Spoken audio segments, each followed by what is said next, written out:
This is Naoki Yoshida. This is Fern Hall. And you are listening to Aetheryte Radio. Aetheryte Radio. Here we go.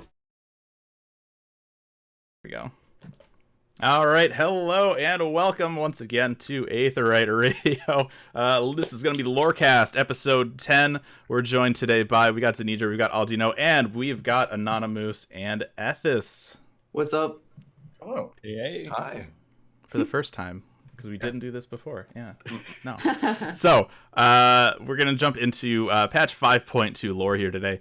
First, a couple really quick bits of news. The latest developer diary is out for Shadowbringers, talking about some of the character styles and stuff like that with Ayumi Namai, who we remember from FanFest. She's one of the character concept artists, and Yuji Yamazaki, who's one of the character artists. So make sure to go check that out.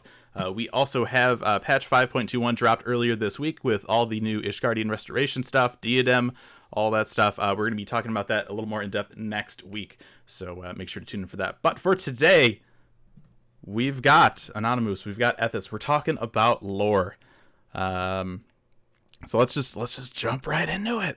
I'm sad this isn't here this time. Are you ready? Tell them that you're ready. What? Last time, Ethys was like, He's ready. Yeah. Oh, absolutely. Oh yeah. No. So ready. Oh, he's totally. Yeah. We're so ready. I was just really into that last time. I don't know. Just the motion. There you go. I've been looking at this all week. Excitement, the physical Yeah. excitement in the air. Anyway, please continue. So first off, we're gonna jump here into Eden. A lot of side stuff with Eden, but it's woven into the MSQ this time around. We've talked a little bit about that before with the story in Shadowbringers. So let's kick this off. Mr. Moose, you have some points that you would like to make about fire and wind. I added that to the list. All right, so first off, I expected we were going to do 2 primals in each set. That just seemed like what we were going to do, because then we could do primals, Eden stuff, and then we just totally knocked out all the primals in this one, rapid fire. And one of them was Garuda and Ifrit at the same time, which led to that crystal outside becoming fire and wind at the same time.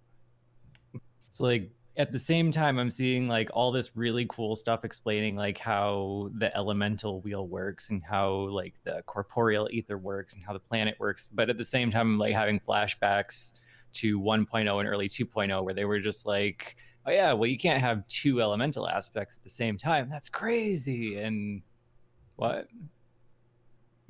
So yeah, there's definitely some interesting changes here. Yeah, the watermelon crystal. Watermelon flavor. It's just a Jolly Rancher. Delicious. It actually looked delicious. Sour apple. Oh. Yeah. Ooh. I was more of the grape or for Jolly Rancher. I was never big on the sour apple, or watermelon was all right. What? Wait. Someone's gonna have to explain to me, what is a Jolly Rancher? Oh no. It's just Australian over flavored, here. Oh, It's just like a flavored sugar candy. it's like a yeah. Okay. All right. Yeah, it's basically just a hard candy with a fruit flavor. They're a little tangy. They're a little translucent. They were given out as rewards in every classroom for quiz day. Yep. Right.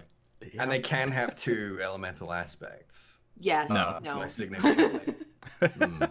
They can now. I mean, if you got 2 of them. There was stuff in this fight that bothered me as well. It wasn't so much the crystal as them doing the fusion dance. Mm-hmm. And I think we have vague precedents for that, with people fusing with primals and people fusing together. But primals fusing with primals was kind of interesting. And it took me back to 2.0 for a moment when we've got that scene where Ultima Weapon basically forces the summoning of Garuda, Ifrit, and Titan at the same time, and Garuda's trying to convince the other 2 to surrender their ether to her, and they're just no. Yeah. We're gonna do that. Would something like that have happened? Is this something that maybe they've kind of been entertaining? I have no idea. Because I was over here interesting thinking point. the whole time through Eden, I was thinking this is definitely a case of the fight designers coming up with like some really cool like spectacles, and then going to the lore boys and being like, hey, make work. This work. That probably happens a lot more than we think. It's just in this case it's more obvious. Yeah. Are we allowed to just sort of suspend belief, because it's also kind of like and we made this fight up for you in character? Those characters were like, we're making shit up, you get to deal with it.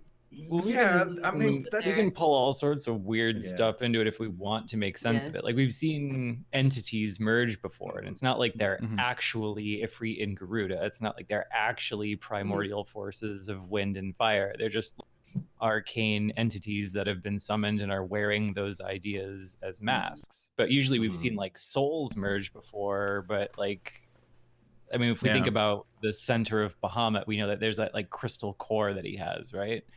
So maybe we're just seeing like the quasi soul of the summoned entity merging and then having a different, I don't know. You can make excuses for it, but it's still weird, okay? It does. It's weird. When even fire and wind. Yeah. Doesn't it look like those the balls of light? Like when you see Leviathan's little dude skip from Sahagin to Sahagin? Yeah, soul orbs. Yeah. So. Yeah, and again, it's like, are those related or? Who knows? Yeah. I have a feeling the answer is just like whatever excuse is convincing. That's it. Yes. There you go. Whatever's good enough. But make it really convincing, so I, as a summoner, can do it. Please. Yes. Oh yeah. There was a lot of this kind of stuff in Eden that kind of like messed with the sort of established rules of etherology. As far as we've been privy to so far, in any case. But I think it was interesting how Eden also like consolidated ethereal polarity for us in a way. Particularly like the elemental wheel and astral and umbral being at the two poles, and basically like in nature each element will have a proclivity towards one or the other. I thought that was really interesting, talking about how lightning in nature is almost always of like a overwhelmingly sort of astral aspect, and the reverse, that ice is almost always of like an umbral pole, right? Right. Have we had like hard confirmations of that elsewhere before now, other than like what's sort of implied by the structure of the ethereal wheel? It's only been in the belief systems in the past. Like it has been a thing all along, but it's been a thing like from the point of view of Eorzean etherology. Like back in the early days of 1.0, there were mild elemental resistances and effects that were in play. Like they were calculated by the system. And in the early days of 1.0, Thaumaturge used astral and umbral themselves as attack power. So like when Thaumaturge used this attack called Banish, which was astral, it would be 33%, 34%, 33% wind, fire, lightning. And lightning would be the 34. So like even back then it was like solidified that those elements are tied to those things more naturally. But I mean, we've never seen it in practice and confirmed in this way before. Like a Thaumaturge casts a spell, it's what the Thaumaturge believes it's going to be. We never saw it in nature. But this definitely does solidify for us. I mean, for example, why in Thaumaturgy we cast Umbral Ice and Astral Fire. Like, although it would make more sense for like the core of Thaumaturge's rotation to be Astral Lightning. I wish it was. Lightning's a way better effect. Yeah, but like fire is slightly like more on the astral side, and kind of like balancing our sort of internal body's ether. Like we kind of go back to that explanation, and yeah, it's nice to see things that we've kind of had hinted at and sort of implied, things that like Eorzeans believe to be true, sort of solidified in kind of practice, and us actually making those observations. Like the thing. Okay. Sorry, go ahead. What I like is the excuse that's plausible for like that weird bridge that we haven't had before, is the idea that like on one hand every element can be astral or umbral. Like ice doesn't have to be umbral. so why is it considered that on the wheel? Like, the excuse before has always just been, oh, well, astral and umbral are in all things. It's just they have one that they lean more towards. And in this case, it makes so much more sense that ice is usually still by nature. Lightning usually moves by nature. So that's where that inherent association comes from. I liked that a lot. Yeah, I think like the passive and active extrapolation of the poles is like very, very useful and has led to like quite a few sort of like aha moments in Shadowbringers. I really like, there's been like a few sort of like metaphors and metonyms going around about people trying to explain how astral and umbral would work in like real world sort of physics terms. And the one I like the best is sort of comparing them to heat.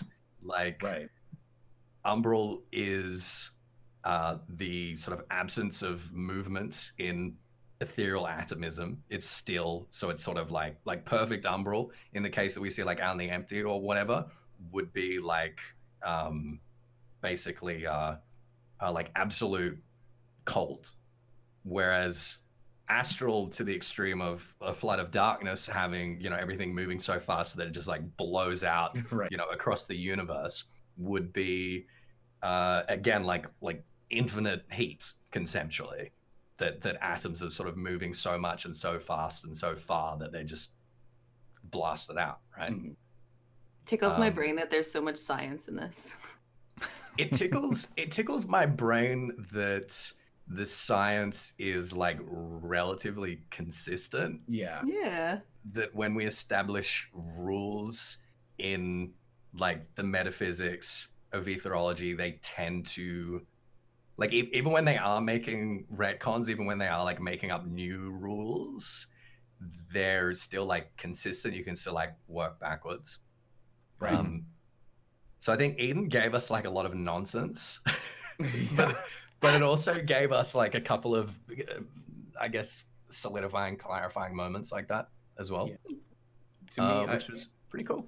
I love that there's this verisimilitude, you know, the belief that there is a real system behind there somewhere, and they don't break that much. Like, that's just something that I love to see in, you know, like worlds that we play in. Like, that's amazing. Consistent magic rules based on science are just like, hey, I like it. It's fun. Yeah. Another interesting thing here was the Sin Eaters in E7 being attracted to the astral ether of the fairy, the sliver of zodiac, like whatever the heck it turns out to actually be. I guess we'll hopefully see in the next tier. But why is that happening? Do we have any ideas about that? Because I don't think they make that explicit, do they? Not really. Like, when it comes to the oracles, I thought that it was just this weird quirk of the story for Minfilia. And now they're saying like just, you know, Minfilia's existence, Reen's existence, and bringing back the night has awoken the shard of Zodiark's power there, and therefore we have Gaia now. And I'm like what? I'm sorry, what, mate? Yeah, so that's gonna be like a touch and go, see where we end up kind of thing for me. Like, are there oracles in every dimension? Are the oracles always people? Like, are the shards of power of like Zodiark and Hydaelyn people? Are they always light and dark? I mean, it does stand to reason that Zodiark being an entity of darkness, of primarily, if not exclusively, astral ether, as we understand at the moment, it would make sense that if like a world is sort of so massively like overpolarized to umbral that he would like not be able to interact with it, I guess, that he would not be able to exert like any kind of influence over it. And it would make sense that whatever agents, whatever seeds, whatever tools he has, like in that world, he can't like really grab onto until things start to like depolarize. Okay. I have a feeling there's going to be like some tense meetings between like Yoshida, Ishikawa, and Oda about these, because it's like Oda knows that light and darkness are not even the same type of energy, like not even on the same type of energy spectrum as the elements. And astral and umbral are purely elemental forces. So it's like darkness may pull the elements towards astral, but they're two totally different forms of energy that aren't even on the same energy spectrum. So it's like that's going to be like a tense thing that they have to work around every time they go into the writing room. Yeah, Kinda it's like kind to of think like. about... Go ahead. Oh no, I was just gonna say, like, working out what that association between them, like, does one, like, does umbral cause light? Is it a symptom of light? Like, exactly what that association is something that's kind of very tenuous at the moment, isn't it? Sorry, go ahead. Okay. So this doesn't really have to do with the magic science we were talking about, but it's similar based on what you were saying about the world being full of light. There's like no way that the darkness creature, zodiac, whatever, could get its hands on it.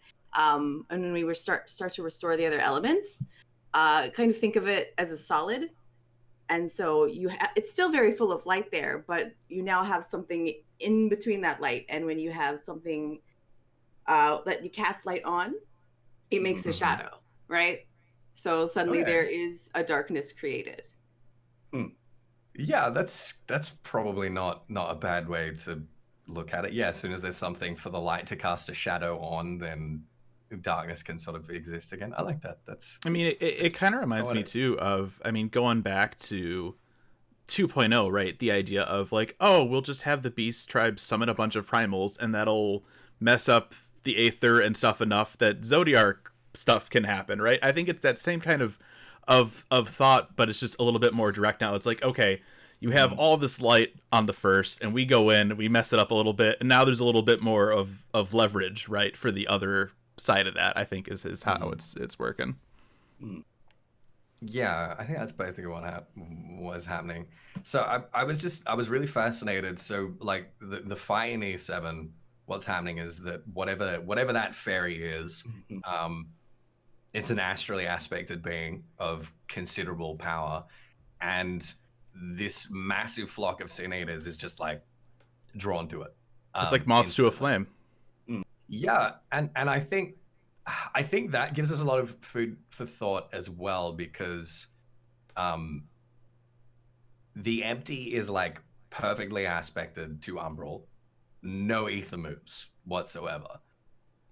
You'd have to imagine that for a sin eater to be able to like move and think and like operate in any sense and not just be a statue, it would have to like have some kind of like astral energy within it. Like it couldn't be purely umbral, right? So if we're gonna like speculate for a moment, it seems like the reason that sin eaters are not just hanging out in the empty, the reason they're coming into Novarant is so that they can feed on ether that is not categorically umbral ether, right? And so they're attracted to that astral ether, and we can maybe like extend that to void sent. What we understand of void sent sort of trying to get into other worlds, and specifically the source to feed, is because, well, if they were purely and perfectly astrally aspected, they would just explode, right? So it's not just that the sin eaters and the void sent, these entities are trying to get like ether to sort of feed and survive, because obviously that's a thing, but it's like a specific kind of specifically ether that is of like the opposite pole, right? Well, you know, it's like that idea of like, yeah, you could eat at home, but wouldn't it be a lot tastier to go out and eat? Like that's You think that's it? They just they're really sick of the home cooking. fever. They want to, yeah. No, but they have to They go just to wanna the go get some fancy good food. restaurant because they could make you know whatever at home, but they have to go to the fancy restaurant of the source to get the good We stuff. have Lalafells at home. The speculation for it is just really, really tough for me because like the way the story goes, they're kind of not inconsistent, but they lean on different things at different times. And like when they lean on astral and umbral when it's convenient, and they lean on light and dark when it's convenient. And the way that they've been upended in 5.0 has confused a lot of people. Yeah. So it's like sin eaters are sin eaters because they've been implanted with light, and then that disrupts your internal ether. And then, but like we don't know what drives the hunger yet, so we can only speculate, and that's how we end up here. Mm-hmm. So I think what you really want, Moose, is some kind of like clear delineation between astral and umbral and light and darkness. Like you want it spelled out, like what the distinction is. I think Koji gave us just enough to go on before when he talked about like we got him talking about it a little bit in terms of Amdapor Hard when we started seeing like the light and darkness sprites, and he was like, no, those are not astral and umbral, those are not elemental, they're nothing like that. It's a completely different form of energy. So I think we got like that part kind of at least hitting the ground running in terms of light is a completely independent primordial force that just happens to pull the elementals towards stasis. It was energy back then, but it's stasis now. And then darkness is the opposite of whatever light is on that primordial energy spectrum, still completely separate from the elements, still completely separate from astral and umbral, but just happens to pull elements towards those things. And like, I see that as the separation between them, but then I don't know how to close that gap between the fact that the void scent and the sin eaters are said to be caused by the primordial forces, and then they hunger for the corporeal ether that are the elemental forces, and that's just, I don't know, that's up in the air for me. So basically we shouldn't necessarily assume that void scent and sin eaters are like categorically astral and umbral respectively. I wouldn't yet. I mean, that's not where my speculation is going, but I couldn't prove it if I had to. Right. Okay. So we can say for sure that like they're light and darkness, that's an important component to them. But saying that like one is sort of necessarily and categorically astral, like all void scent are astral and all sin eaters are umbral is a stretch at the moment that we shouldn't necessarily be making. I've been trying to think of like a good metaphor for it for weeks, and I can't yet.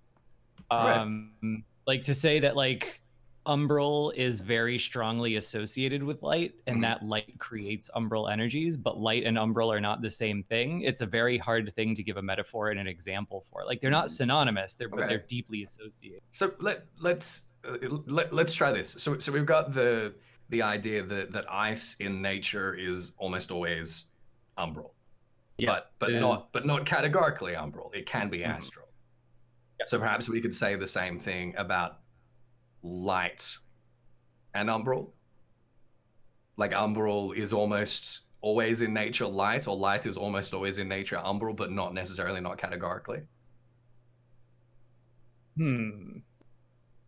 Maybe. If I were to try to figure out the boundaries of this, if I were to try to figure out the boundaries of this, I would say that like ice is usually umbral because it's like, or ice is usually more affiliated with light because it's still. So you have that like ice is just inherently closer to the element of light due to its stillness. But it doesn't necessarily need to be. To say that there could be ice that is being affected by darkness would make it like an astral ice, an ice that has movement to it somehow. I don't really know how that works. Ice is a terrible example for this one. Yeah, glacier. Let's say darkness glacier. It doesn't move fast, but it does move. Right. But to say that we could have like an umbral energy that's caused by darkness instead of light, that I don't think we could do. I think we could only do it from the elemental side rather than backward. Right. Okay. It's very strange lore. It is. And it's really like to me, I was wondering, categorize it on if it tends to impart the motion or tends to inhibit motion, maybe. And saying that this light can inhibit, it has some attribute that, yes, it inhibits motion in other things. Can we think about how it affects other things, like other corporeal things? Like saying that it is closer to umbral because it imparts or removes. I think we could definitely make the association. I don't think we could imply causation, like sure, that one is yeah. like that way because of it, but I think it's an Sure. accurate description. Like I think we could use it as descriptive. Okay. Again, it's very weird, and it all goes back to the fact that light and darkness weren't originally part of this game. Mm-hmm. Do you guys think, I'm curious, do you think, we talked earlier about, do you wish there was just a simple cut and dry explanation of all this stuff? Do you think there is one, or is this just a way that they can kind of like cover themselves, right? When I think there was one. I think there was a simple cut and dry explanation until Yoshida was like 5.0 light calamity, and Oda was just like in the corner having an aneurysm. Like that's not how any of this works. That's not, calamities are elemental, and that implies light and darkness are backwards from astral and umbral. Oh, this is gonna give me a headache. And then he went back to his office and he figured it out. And then Ishikawa like put it all in the game and made it all consistent. And now that simple answer is backwards. So it's a concrete answer, but no one's gonna understand it. I wouldn't be surprised if this has happened like several times where there's been like an internal logic that's been like very clearly defined and then had to like dramatically change in some way. And they're probably going to do it. They're probably going to do it again. Oh yeah. Like I want Koji to talk about it someday, but there are so many things in the game that like are almost universal, and then there's something that's not.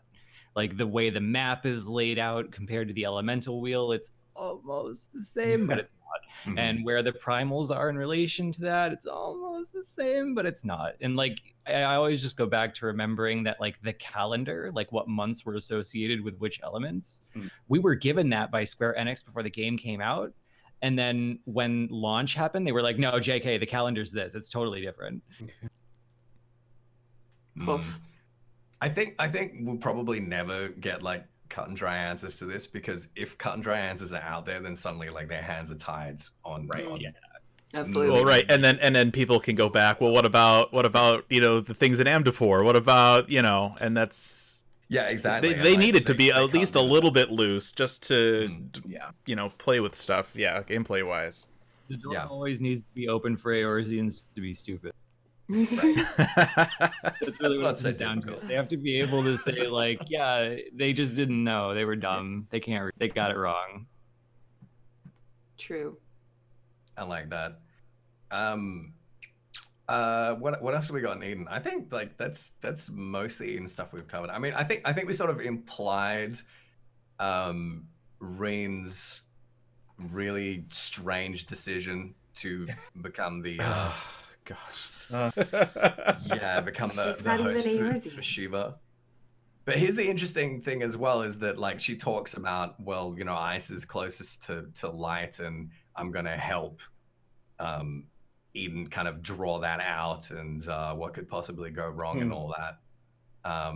And again, like how that sort of muddies the distinction between light and umbral. I think we've basically like got that covered. Is there anything more to say about that? The fight in general, or like the elemental part of it? I guess like, the sort of lore implications of the fight. I think that was primarily just the major lore implication of it, especially because Urianger made it a point like 5 times to be like, hey, did you know that ice is the closest element to light? Thanks for nudge, nudge, wink, wink. Yeah, real subtle. That guy. I'm so disappointed in him. Yeah. He let us make so many dumb decisions. He's I was supposed just to be a hoping smart guy. I mean, it would help if he would stop lying to us. Yes. What, Charles? I said, like, I was hoping for him to be the vessel. Like, that would have been a slightly less bad idea, Yes. but still. Man Shiva, I want it. I want Urianger doing magical girl transformations. Hell yeah. I want Hell that. yeah. In the heels, have him do the step and the ice thing. Oh yeah. My theory is that Urianger. Okay, go ahead. you first. I want to be yours. All right, okay. So my headcanon is that every time that Urianger has dropped the ball in Shadowbringers, every time he's missed something obvious or like let us do something stupid, he's known exactly what's going to happen and is deliberate. He's just been spending way too much time with the pixies, and he thinks it's going to be funny. I love and hate that. I'm leaning towards the epiphany that like Urianger using old time book speak is just like the in-game equivalent of us with the British accent. Like we hear it and we just assume they're smart and we roll with it. It could be. Both of these. I want the end of this expansion now just to be Urianger going back to Ilmeg, talking with the Pixies in a Jersey accent, and having them being like, "All right, you won the bet," and giving him like 100 gil or something. We didn't think you could actually get him to do that, but yeah, no, you got him to fight 2 primals at once. You had her summon Shiva. Here's your money. Good job. I like that a lot. So Urianger is a personification of the old adage that old poets muddy their waters that they might appear deep. I like that. There you go. I like, yeah, That's very good. So listen to the teenage girl. She know what she's talking about. Let's fight 2 primals at once. It'll be fine. You guys are good. So let's go ahead. Won. Like with Eden, job's done. Yeah. Right? We've restored the elements. Presumably in 100 years, everything's gonna start to be like livable again. What could possibly be next? Is that worth talking about? I think we're gonna have to at some point, right? We're gonna have to deal with this fairy, whatever the fairy is. I mean, that's really all that's left is this kind of mystery surrounding Gaia. Well, there's one other thing that they haven't touched on yet, which I find kind of funny.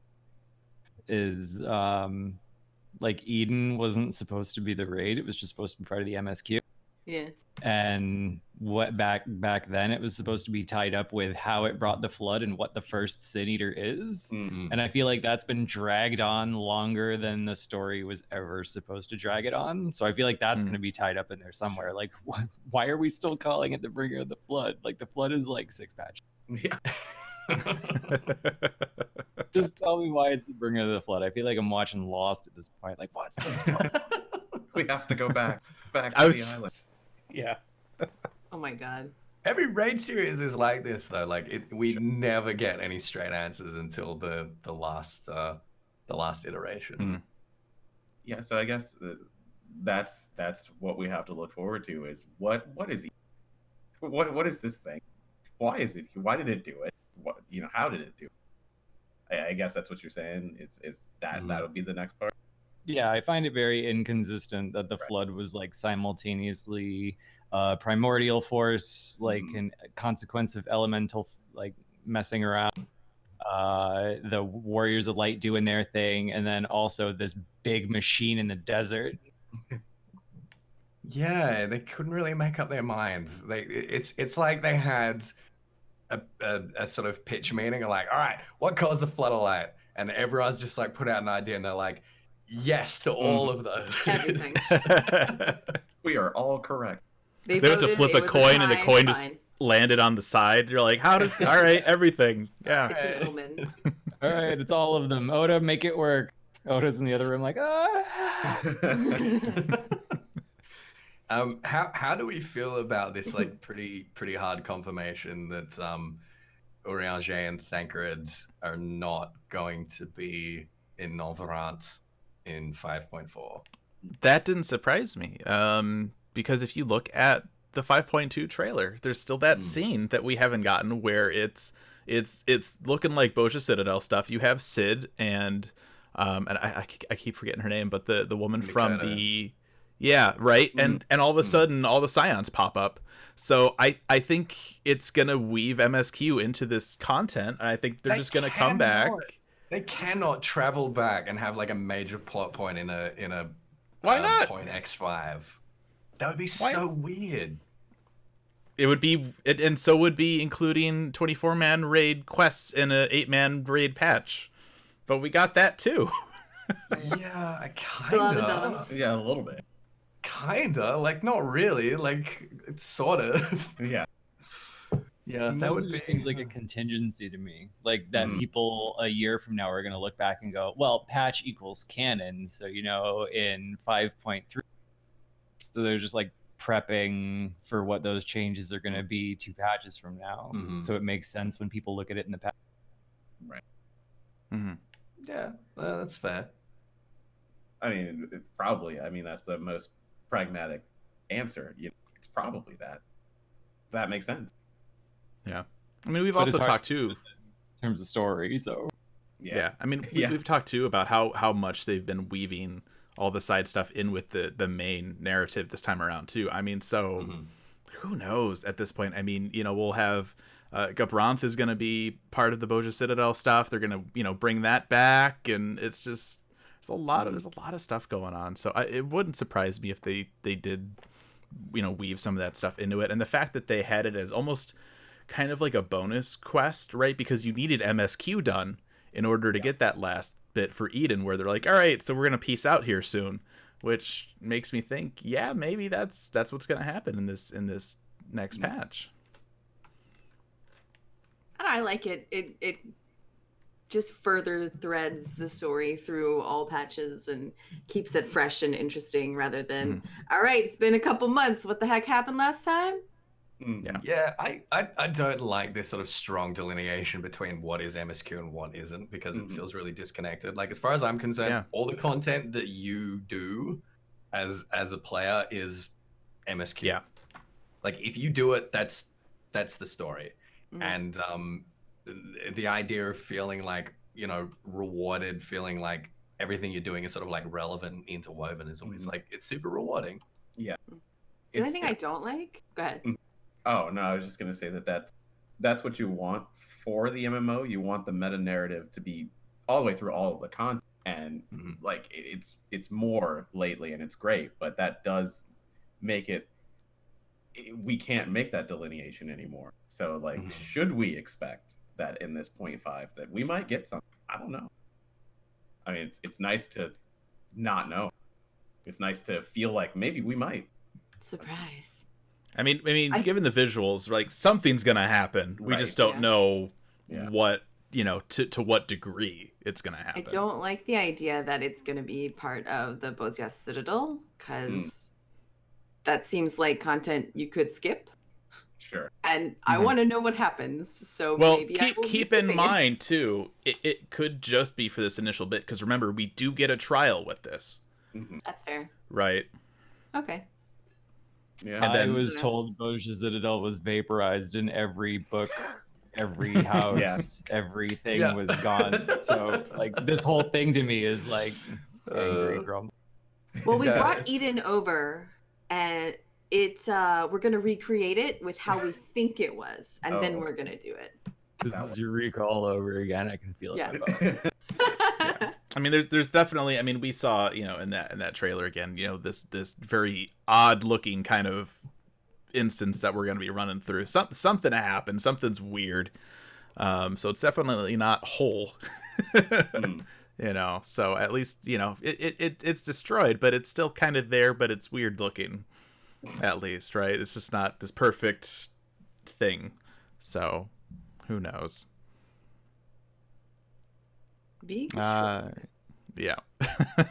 Is it time to complain about color-coded children? Yes. Yes, it is. Can we just not talk about the children at all? What did you call them last episode? The color-coded Shinji children? Was that? Yeah, something like that. God.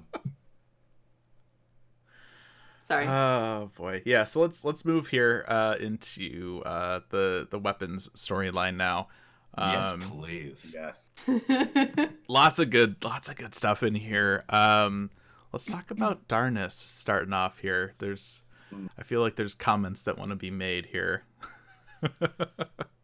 Yeah, I've written Euladanus, and I see someone's just made a note, just an ellipses there, and a link to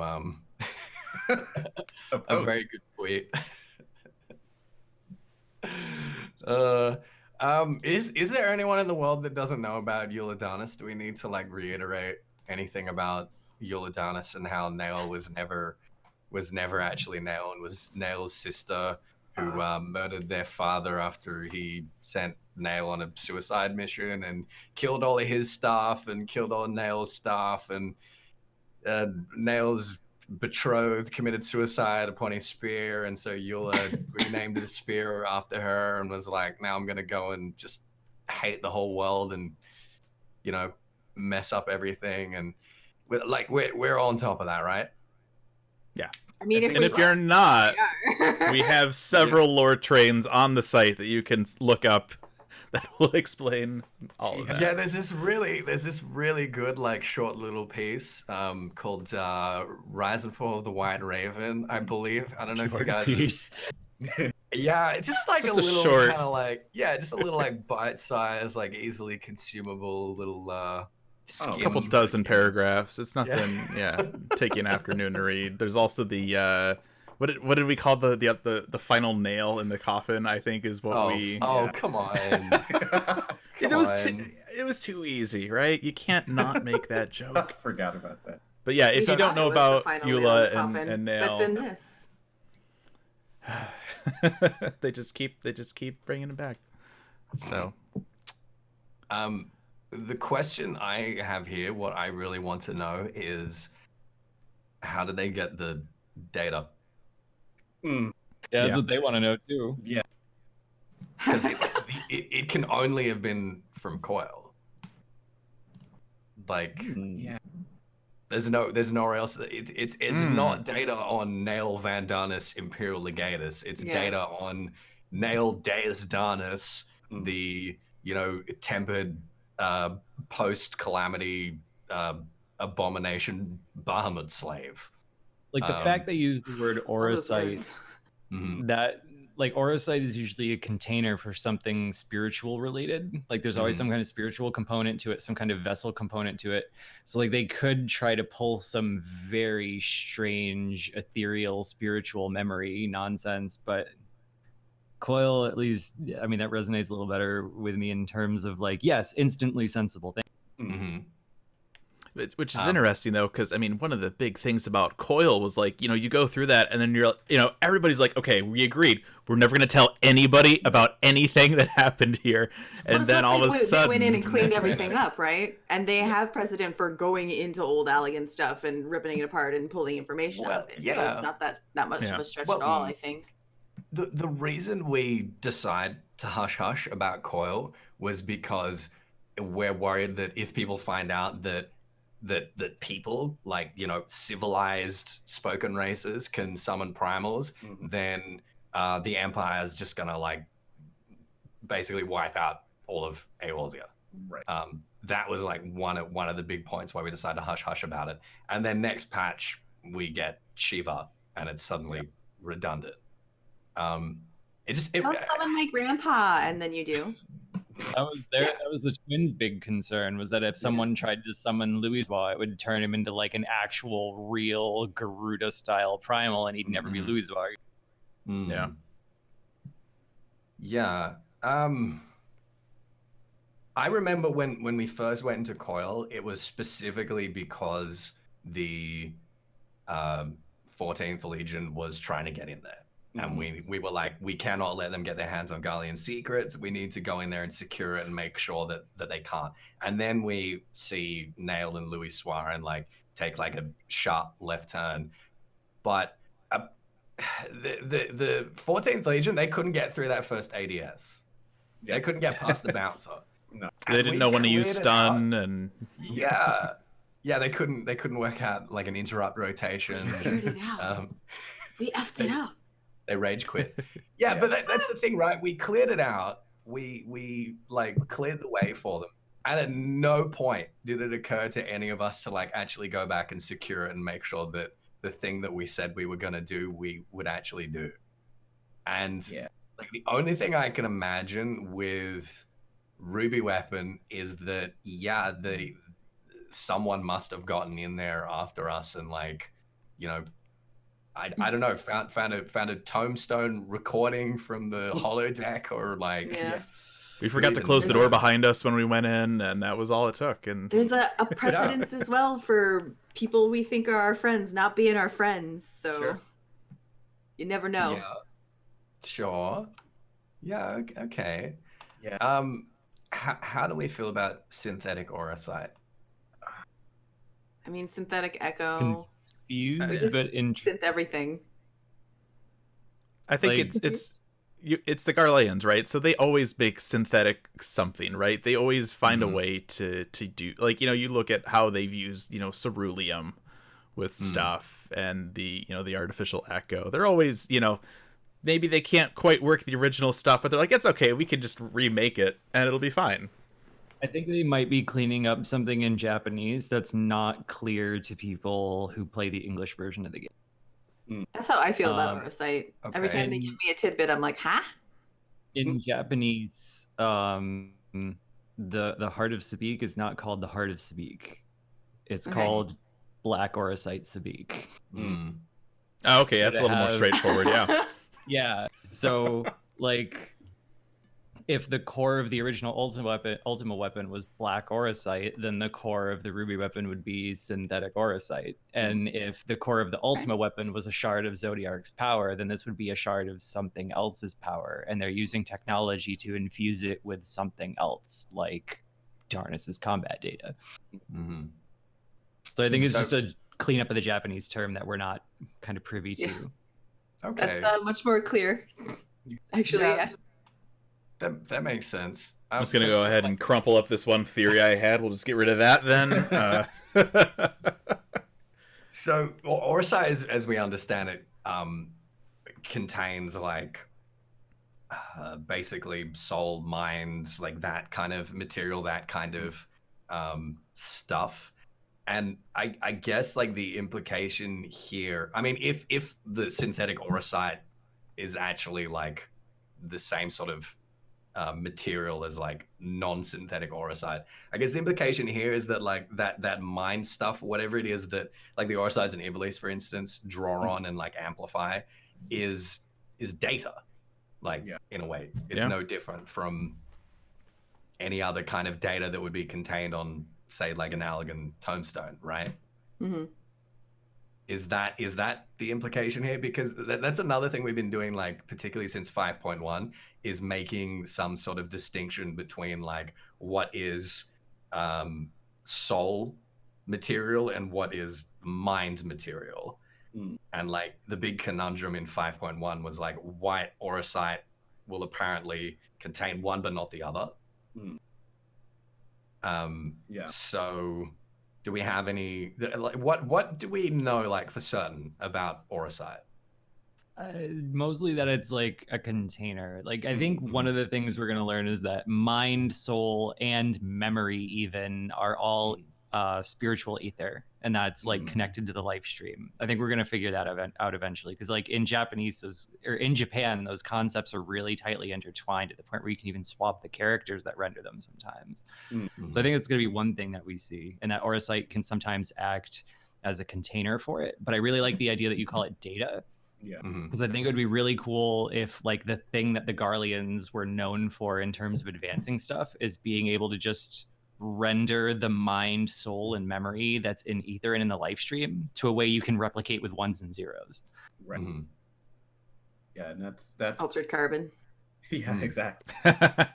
Yeah, because it's interesting. Like we have dialogue in this fight with Eula, where it's not just like a copy of her data. She seems to be like recalling things, and whether that's just the pilot's mind that's kind of warped and twisted and convinced that it is Eula, like, you know, based on this transformation, or whether that is like genuinely a recreation of Eula's mind through this data that's been kind of like extrapolated.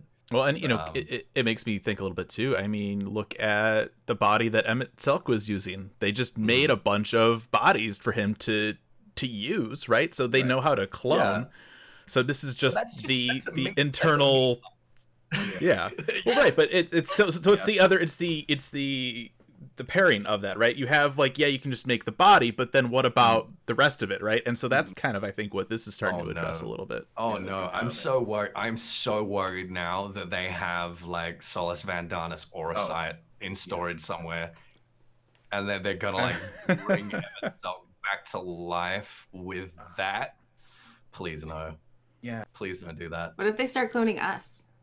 I mean, is it? I don't want to think about that. Yeah, right. That'd be Because to me, it like the combat data, specifically having things that happen in coil, it necessitates us to think about like how, like, did they go in, or did they find, in the live stream, like this is speculation, of course, this is a question, did they find his information and extract it somehow and then put it in, unbeknownst to all of us, do they have a way to target specific individuals and get their, mind, soul data that returns to something? It returns to something, so maybe they found a way to access it, remove it, and then implant it in something.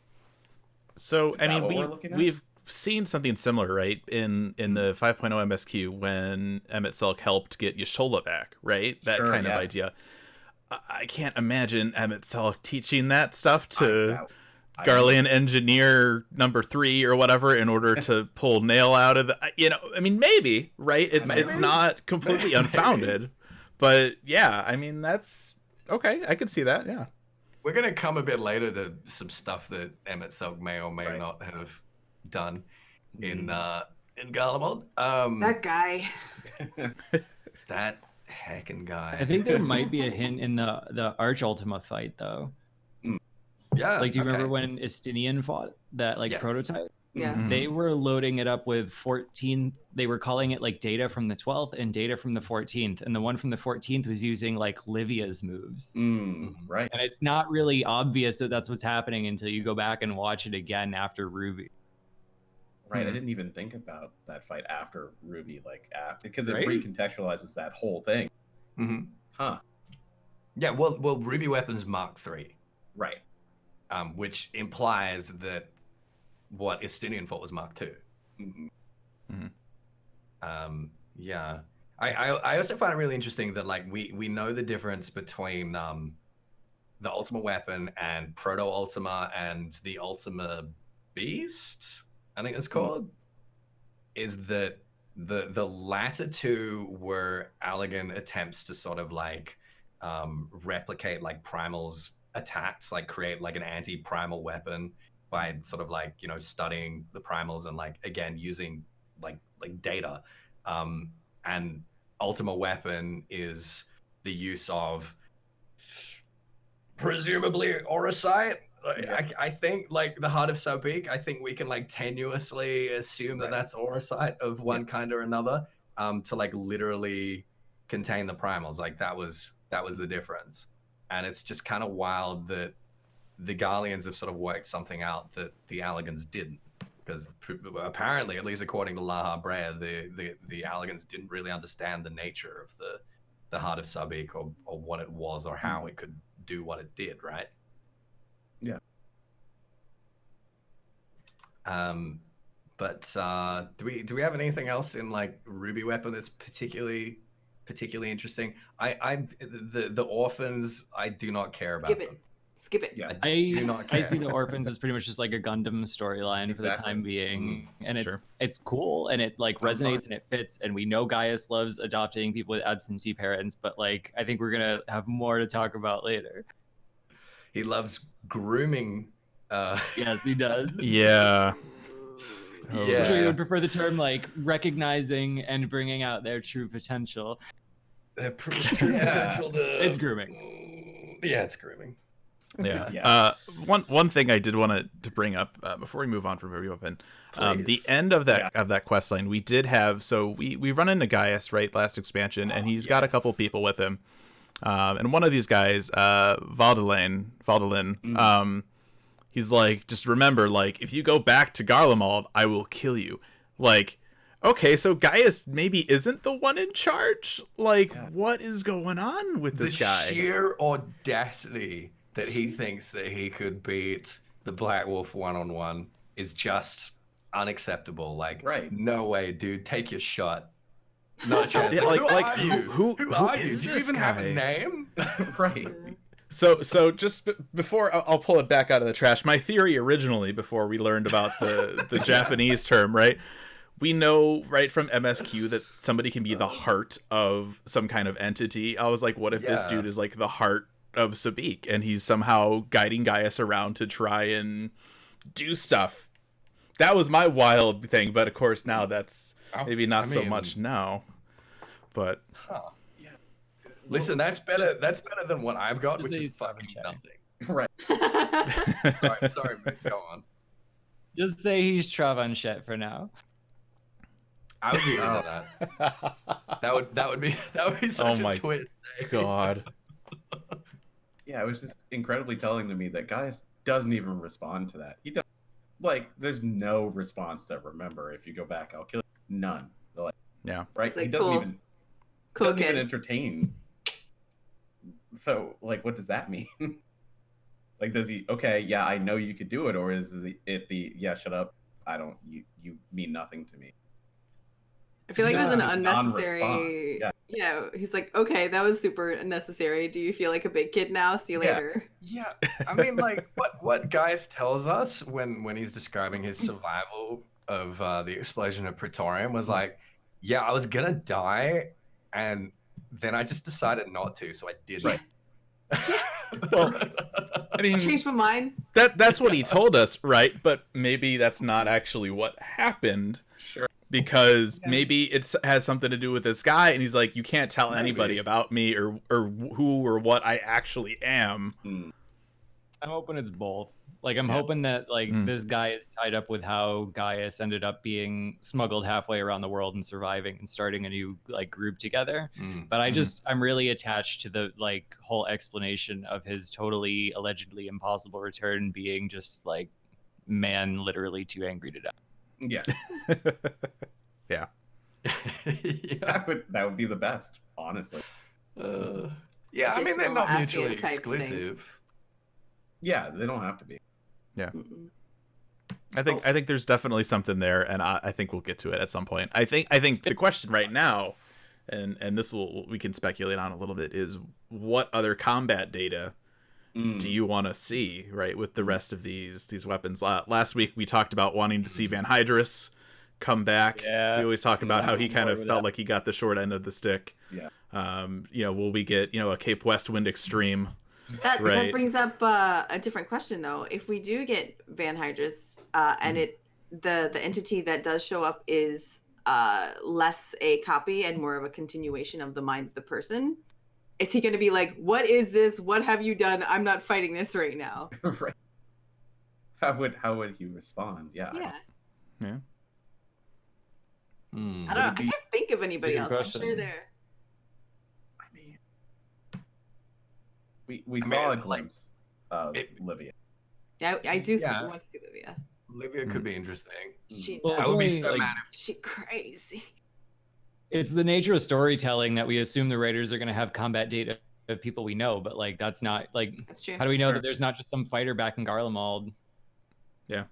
Well, it's also like the assumption of people that we know, but one of the interesting things about Eula showing up is like not everyone has done Coil. So like what for the people that haven't done Coil, like how is this possible? Now it's going to make more sense to them when they do Coil. Yeah, it's gonna make more sense. For How years cool. it confused us. But also, is some other adventurers went in and forgot to close the door behind Yeah. them, and so is this a case of like, working around within the time bubble and just like assuming that you've done Coil? And it's like, oh well, if you do Coil later, then you'll just have canonically done it before. Yeah, Or I just is it- assume whatever so. patch it came out in is what patch it happened in, even if you experience it at a different time. Well, it doesn't Mhm. the story? It's not like the primals from Eden. It doesn't matter if the character's done Coil in this case. Well, it It's kind of does. Does Because it? like if they haven't done it, again, it has to either be a case of, well, they did Coil in the past, like whenever they do it, it just happened in the past. Like they have canonically done it, or else the Garleans got this data from somewhere else. Right, because it's like if your character sees this combat data and you see it, Okay. then that kind of necessitates. I get you where you're having coming done from. Coil. it's basically Yeah. turn Or they 9 could had just- to have happened to Yes. somebody Somehow. at some They point. could just assume. Yeah. They could just assume it was the people who did do it. Like, Right. It wasn't us. Someone else did. It wasn't MSQ. We'll give him that excuse. I don't know. Alphino and Alice, what they about- just did it themselves. Yeah. Yeah. There you go. What about Gaius? You want Gaius to fight Gaius? I do. That would be interesting. You're like, no. Then that would be like I've they thought have about that humans idea. Yeah, I mean, I haven't ruled that idea out. I think if that does happen, I think it would be the last one. Yeah. Yeah. I feel like it'll be like their hero one. Like, we made one on the side because we stole their research because we weren't really dicks this whole time. right. And it's we made it after you, Dad, so you're saving the day. I mean, if it's really Gundam, we'll kill it anyway. And Yeah. everybody- I mean, right? They'll be like, no, all right, you killed off a bunch of your orphan kids. We made one. This is your weapon now, Dad. And he's gonna be like, so have you guys not been paying attention to any Yes, of I'm the gonna kill like? that. No, yeah. Say goodbye to your brother or sister. We're gonna blow this one up too. Exactly. Ugh. All right. Let's too on the nose to have Van Hydrus be Sapphire, the next one that they kind of named, because it is water based. That too on the nose. I don't know. I was That is hoping you would be the extremely blue on the nose, one yes. anyway, just because like remember that like ceruleum Ceruleum tiger? tiger. Yes. Yeah. Yeah. Yeah. Yeah, it would make a lot of sense, right? I don't know. I mean, you could get one almost for each expansion, right? You get your 2.0 with Nail, you get your 3.0 with Van Hydrus, you get your 4.0 with Xenos. No. No, no. No. Fordola. Yeah. I mean, that I don't would know. be interesting. That'd be weird, but that would be interesting. I mean, they never really did tie her stuff up in game, right? It was just kind of she was there, and then Is she worth fighting though? Well, she's Like, still in prison right she's now. no Darnus at all. No. Well, I mean, post-Resident, like, maybe. Maybe. Like, Wait. we beat her by cheating. It's true. Yeah, but how much data could they possibly have on her if she's stuck in prison? I mean, I don't know. How much data can they have on Nell when Nell's been dead for like 25 years? Fair enough. That's Are like they- in a computer already, though, right? isn't she Maybe fighting not on primal that right hard, now? I did beat her by cheating. We just like Hmm. threw ethereal pocket sand in Yeah. her eyes. Yeah. But Yeah, I isn't she reckon currently like fighting canonically primal? Finola could I reckon she could smash Nell. Nell doesn't Yeah. have the echo. No, exactly. And aren't we using Fordola to fight primals right now? Are we? Yeah, Isn't she on the yeah. task She team? comes out of prison and fights primals. Yeah. Because she can't be tempered. Like that's been said Okay. somewhere. I can't remember Yeah. where. Was it Yeah. in a side story?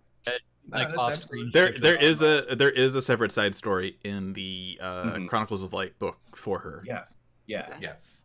And the level 80 summoner quest. Yes, exactly. like, that's Which where I haven't done yet. Yeah. Eula got tempered. Like, Yeah. True. Yeah. Finola wins. Yeah. I rest my case. Yeah. I mean, you're not. That's a solid argument. I mean, You're like, I thought I made a point. No, I Yeah. did. Yeah, Yeah, there was a point there somewhere. Yeah. No work for it. Yeah. I'll take it. I I have accept a- it. It's fine. I have a huge soft spot for Fordola now that I know that she is also a summoner, kind of almost, not somewhat. Okay. Not.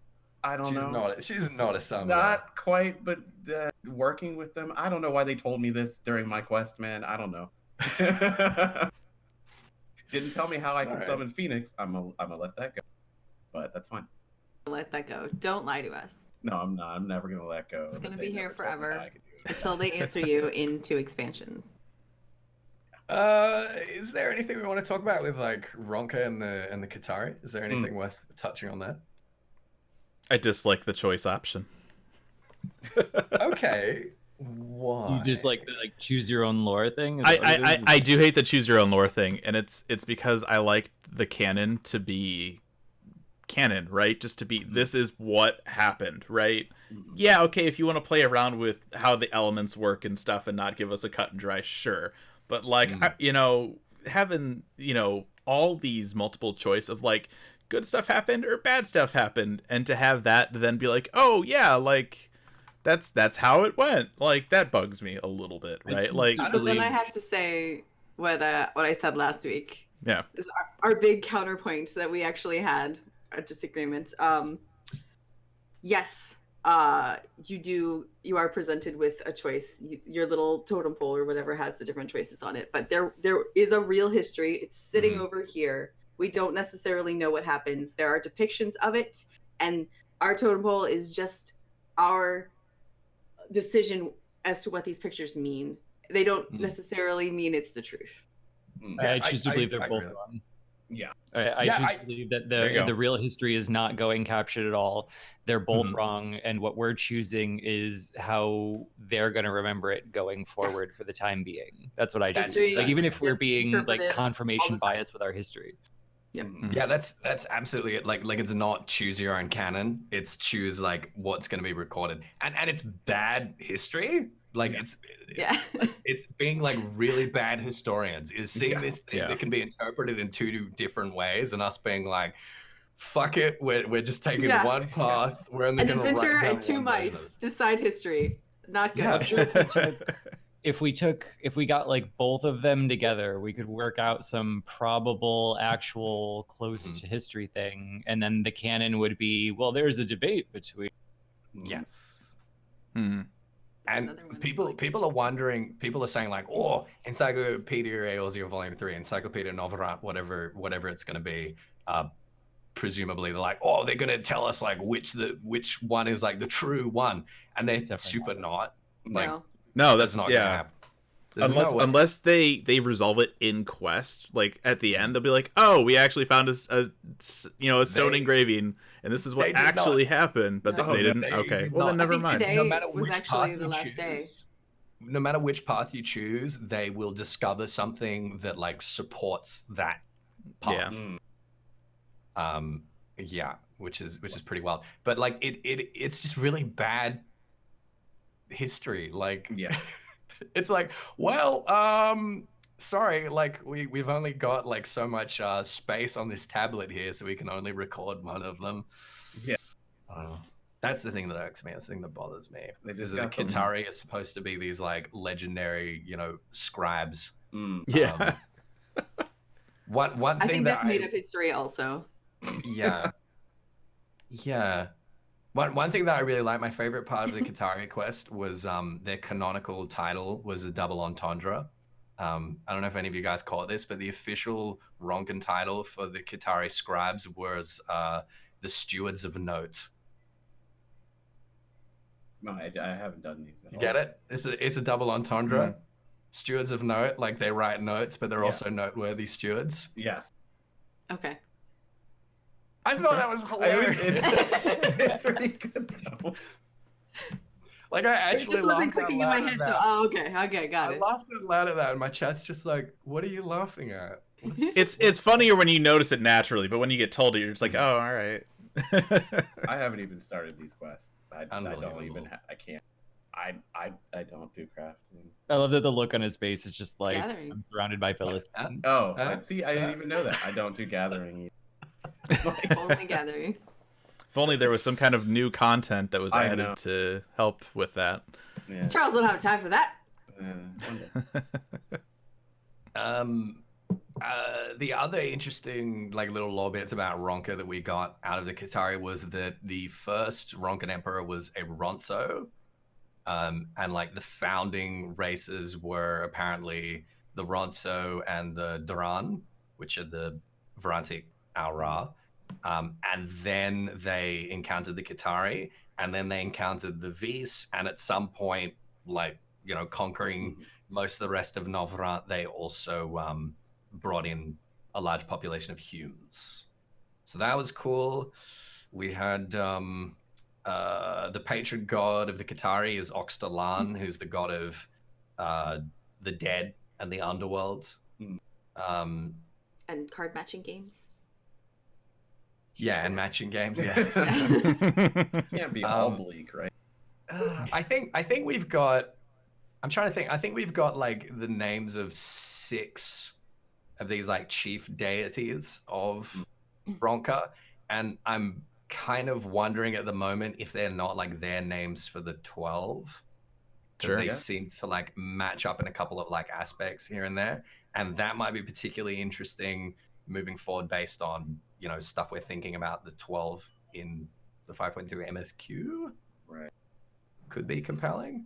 But that's basically it. The Ronkins are probably like the most compelling, I think, of like the old sort of pre-flood civilizations that we've learned about. So it was cool to like find out a little bit more about them. But yeah, I guess that's it. Unless anyone's got anything else to add on Ronker or the Kitari. No, There used to be Namazu, and now there aren't. Yeah, they're extinct. I just did that one yesterday. I was like, oh. Thank ate 'em. God for that. Yeah. I love this. It doesn't so with the Namazu, it doesn't matter which path you choose. You can basically be presented with this interpretation of either the Qatari gave them some fish and like helped them get through this famine, or And then they died anyway. And yeah, either way, they're like, oh, but they lived outside of Novgorod, so the flood killed them all anyway. They're extinct. Didn't even matter. Yeah. I've been going all like negative on my Qatari like totem, and I was like, you know what? No, they were buddies with the Namazu. Just one. just one. I'm just gonna throw that in there. I think my first one was positive and my last two were negative. And I just dislike that it's like red, green. I don't like it. Yeah. Visually. Oh well. That's Visuals the are most important. part of history, right? Is to make sure there's like a visual consistency. Yeah. Yeah. Absolutely. All right, so let's jump into that's all non-MSQ stuff. Let's jump into the MSQ. Obviously, some of the bigger stuff with this patch was the reveal of Vana and the counter convocation. The idea of somebody being the heart of Zodiark. Yeah, let's. What are your guys' thoughts on this? Let's jump into this. Yeah. Moose, you made the point that heart is not the word used across all languages. What would be like a direct translation of the other localizations? Just making sure I'm back, right? Yeah, Yes. you're back. Yeah. Yeah, you were a little bit Yeah, my remote. signal dropped entirely. Okay. Yeah. Aw. The most proper translation between them would probably be core. Mhm. Like linguistically, the word that most of the languages go back to is like kernel, like the kern of it, the core of it. So it's still a heart associated word, but it's not like Square Enix was like, yeah, we're gonna call it the heart. Okay. Yeah. What do we think of this? This like immediately reminds me of the short story we have about Phoenix, and the fact that the Amratines could create things, but they couldn't create souls. And it was by accident they realized that they could have a soul in a creation by taking it from somewhere else, either from the live stream, from dead people, from various soul goo, or from like a willing or unwilling perhaps live sacrifice. And that was like the genesis of primal summoning, right? And obviously like what informed their research into Zodiark. Is this like the first implication that we've had that like there is like a presumably human soul at the heart of Hydaelyn and Zodiark? Yes. Like we've heard before that they are soul, which made it kind of weird, but like it was always just this vague, a world soul.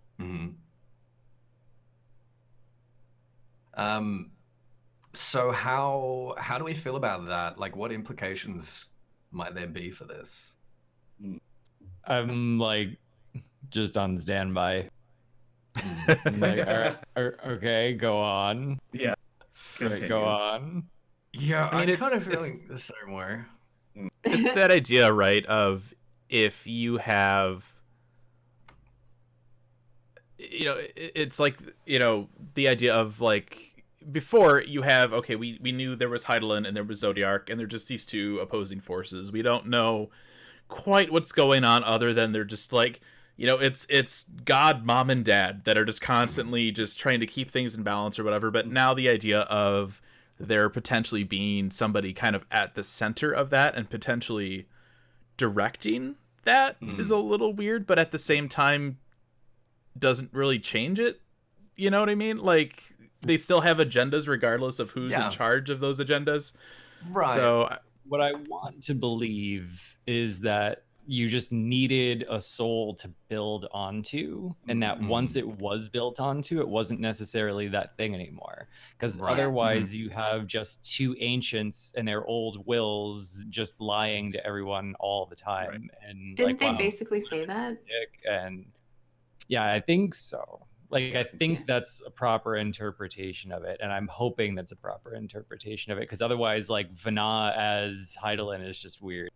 Yeah, I mean, there was a line there that Vana was like reassuring their companion, saying, "Oh, I can still take like the form I choose." Basically, like almost implying like, "Oh, it'll still be me." Yeah.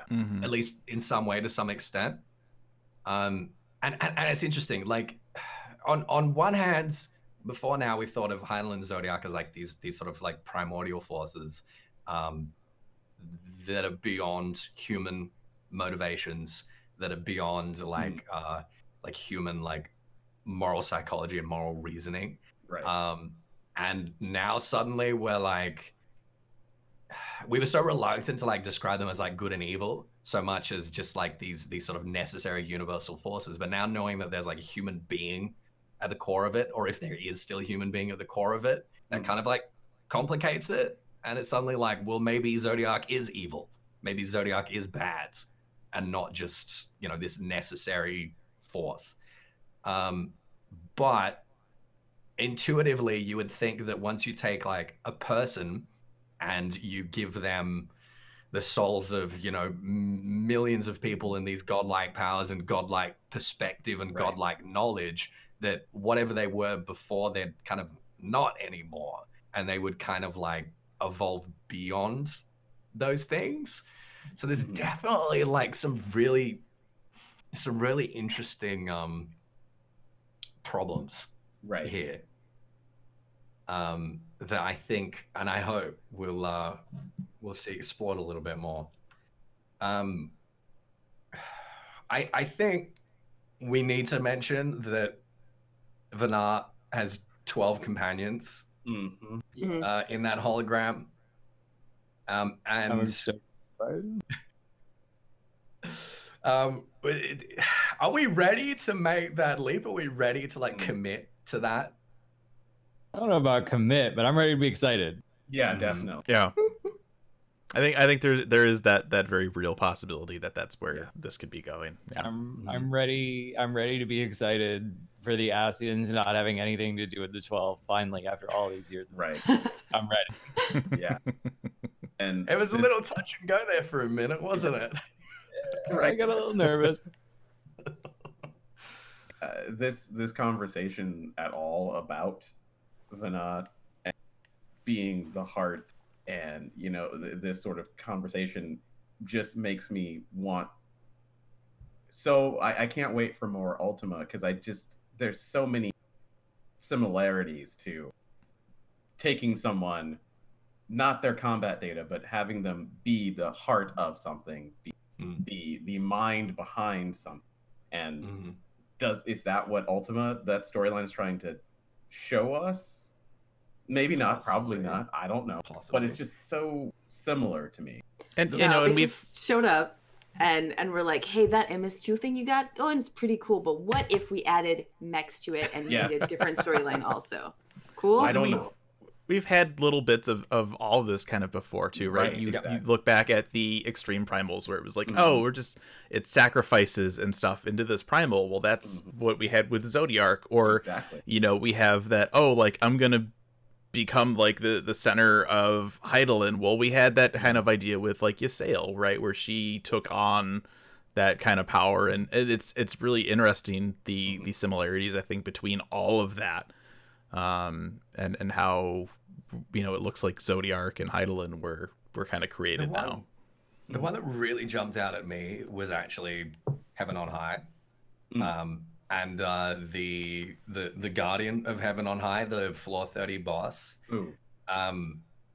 is there's a conversation from the leader of the Onishishu where he is like preparing. They've like made this vessel, and he's preparing to sacrifice himself so that his soul can become the core of this guardian. And that just seems like a miniature version of this conversation between Vanar and their followers, right? It's like it's conceptually kind of the same thing, which I think is super, super compelling. Right. Yeah, I'm interested to see where it leads. And I guess on that same vein, we really need to talk about Elidibus, don't we? Mhm. And this implication that Elidibus became the heart, the core, the kernel, whatever we want to call it, of Zodiac. And that the Elidibus that we're facing now may or may not be the same dude. I don't know where we land on that. It wasn't bad enough that we had multiple Xenos running around in Stormblood. Now we might have multiple Elidibuses. Elidibi. Yeah, Elidibi. Yeah. When Zodiac was summoned, he tempered everyone that summoned him, which was the convocation. And the original Elidibus presumably became his heart. If this is not the original Elidibus, this Elidibus is not tempered. Yeah. Right. Yeah, I think that's like going to be the core thing that's important, because it's the only thing that really changes if we like this nuance shouldn't matter, because we've known the same dude since 2.1 either way. It's always been the same guy. So what does it change? Whatever it changes must be true. So I think you're on the right path with assuming that that's going to be the nuance that matters. It's absolutely reflected in the way he's acted this whole time too. He's just a little bit off from everybody else. There's a throwaway line when we confront him in Raktika, which I found super, super, super compelling. Like he's basically flat out refusing, like, tell us about his plans or anything like that. He's like, I have no common ground with you. I don't have to tell you shit. But when we ask him about his motivations, he says that I merely enact the will of not Zodiac, not the star. He says, I merely enact the will of the convocation. And if it turns out that he's not tempered, that he was brought to this position after the summoning of Zodiac, then that's really interesting that like all of this time he's committed to doing right by the convocation and the convocation's decision, and kind of like performing his role in regards to the convocation as emissary. Not that he's kind of like categorically and like unwaveringly committed to Zodiac. And it's so interesting to me because on one hand, he's so different from Emmett Selk in that he refuses to communicate with us. He refuses to, try even like in bad faith, find some common ground with us. And yet he's the one Ascian that might actually be capable of doing so. Yeah. This is actually like, if that's where it goes, which I'm hoping it is, it clears up for me some of the tension that I've had with some of his lines in the mid 2.0 era, like when he used to just drop in and bicker with people. Like he had this conversation with Nabriales after he visits us at the Waking Sands, where Nabriales is like, our plans are in motion. What the hell are you doing? And he's like, I'm curious. Like, we have different missions and I'm curious, but we don't labor at cross purposes. So just buzz off. Yeah. So like that's been something that's been in my craw for a while, because the lore book straight up says like his loyalty to Zodiac is absolute. So like, what's the difference here? What's the difference in their missions? And if it was merely that like they're tempered and way too fervent and think he's God, and Elidibus is really the arbitrator between that tempering and their original goal of bringing back the world as it was and saving all their brethren and continuing on as usual, that finally like clears it up in a way where he's still the antagonist. And that's what I think it's in that regard, I think it's important to, talking about loyalty to Zodiac. Is it Zodiac now as we know it, or the idea of Zodiac? I think that's probably the big distinction the original there. purpose of Right. Zodiac. Right. Like the mission, right? Right. Yeah. Yeah, because if this isn't the He's a warrior of real this yeah, exactly. This recontextualizes him in a way that I love because he's trying to live up to his station, because we know that those names are stations basically. And it's just it to me it makes him so much more compelling. You're right. Like I love, because I was saying, how can we have Emet-Selch, who's so much of a compelling, fun, and we have Elidibus, who has before been a little weird, but been, yeah, I'm just a normal villain, but like I'm not interacting with you. I don't have to. But this would give him that extra layer that I would frankly love. Yeah, definitely. Yeah. The idea of him being untempered isn't even something that I had even thought about before today, and I love that idea. Yes. I mean, it's got. Sorry, go on. Miss. Okay. No, the thing that that I want cleared up in like kind of a more specific way is that we've seen people be independent of but affiliated with stuff before, and it was Minfilia and Hydaelyn. And Minfilia, when she first comes back, like I always bring this up in German, the line she uses is identical to the line Elidibus uses when he first introduces himself to us, word for word, and she swaps a couple of words around. So when she's the word of the mother, he's the word of the father. So it's like Minfilia was never tempered by Hydaelyn. She chose to act with Hydaelyn, So like Elidibus could be the same way, enacting kind of the word of the father to bring back the world, because all of his friends are in there with him. Like, we just don't really know where it's going, but like I really do want to see that connection between the emissaries honored in a way that we don't just like retcon that out of the game. Right. I'm That's curious too now. specific to not mean something, right? Right. What are your thoughts then? So we don't know if we're dealing with the original Elidibus or not. Obviously, as far as we know, Venat is not Minfilia, right? So do you think that Hydaelyn could have swapped out that soul, or do you think Minfilia is just tempered and just doing that, or what? As far as we know, that soul is in Reen. Yeah. Like, Reen was a reincarnation. It was Minfilia's soul in a new body, and like what's happened now, as far as we understand, is that Minfilia's just like removed her mind, and her I guess consciousness from that form, and allow that to sort of like dissipate, evaporate, return to the live stream, whatever. But like the sort of her anima, the sort of like components of her soul are basically like entirely in Reen. That seems to be what is going on there. So no, I don't think Hydaelyn's like, wow, this soul is getting kind of like used up. I'm gonna swap. I need a new one. Yeah. One. Like it's a Battery. It's a a AAA battery or something. I need a new pair of shoes. Let's go shopping. The Scions are looking pretty good. I have seen some theories floating around in the community that maybe that's what's going to happen between like Zodiac and Xenos, that like Xenos is kind of swap out as like the new heart or core or whatever. And I don't know how I feel about that. I'm so tired of Xenos. Yeah, me too. Me too. Didn't you love that guy?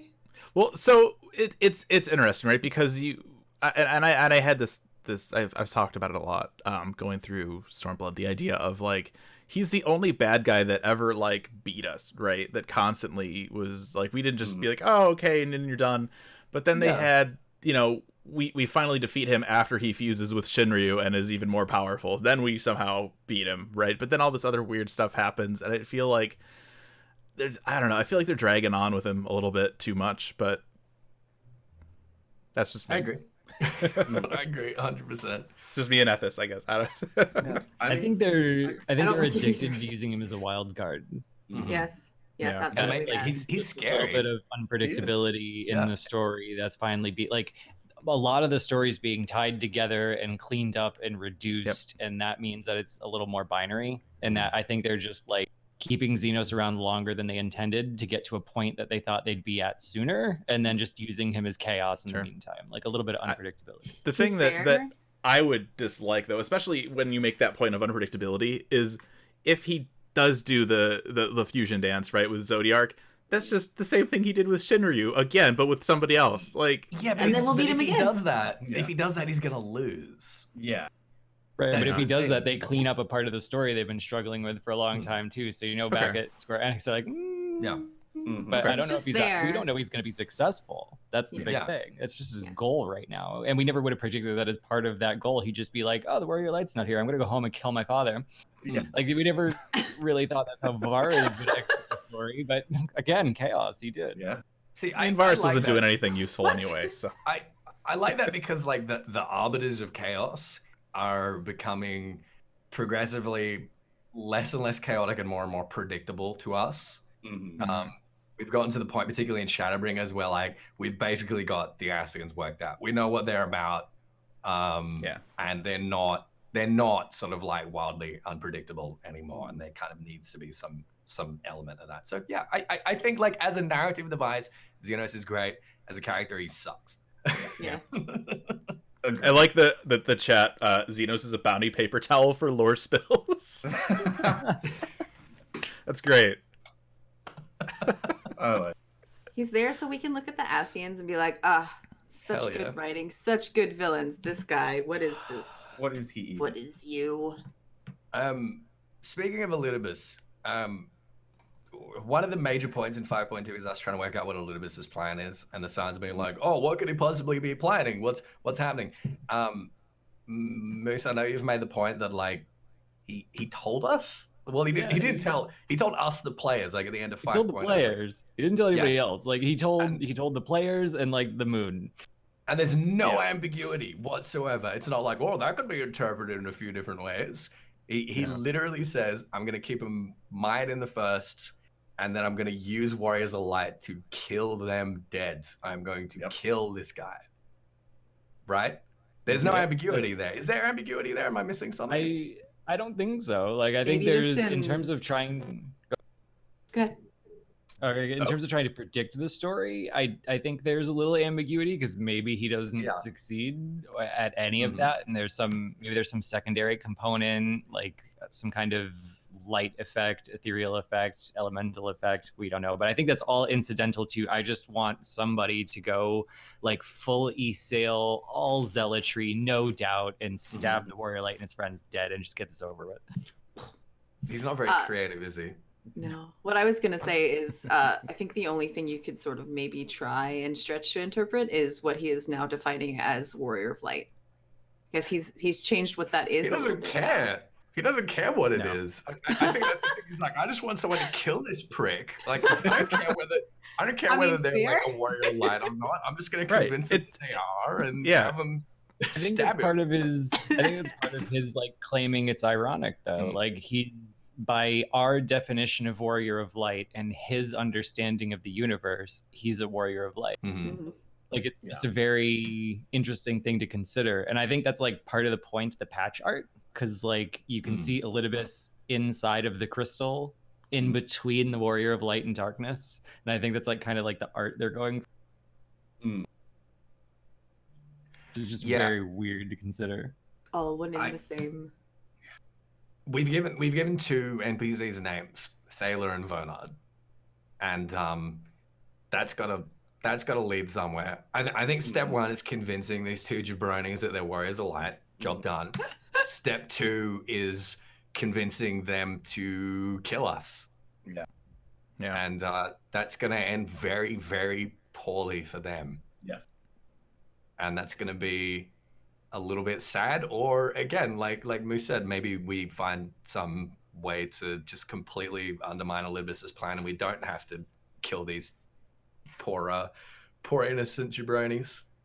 I think the fact that we didn't immediately try to call him out in public, like this guy's a phony, shows that we've at least learned enough about Elidibus to know he had a plan. We've learned how he thinks. We know that he would have been able to spin that to his benefit either way. So I think like if we've learned enough to not do that, maybe we've learned enough to throw a wrench in his gears too. Maybe. I agree with that, but the fact that we learn that there's some guy out there one-shotting powerful sin eaters, claiming to be a warrior of light.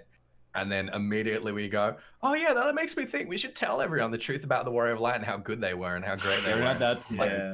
Not hold off on that before Yeah. we like investigate this thing was again the only possible explanation was that Rianger is trying to prank us again. Right.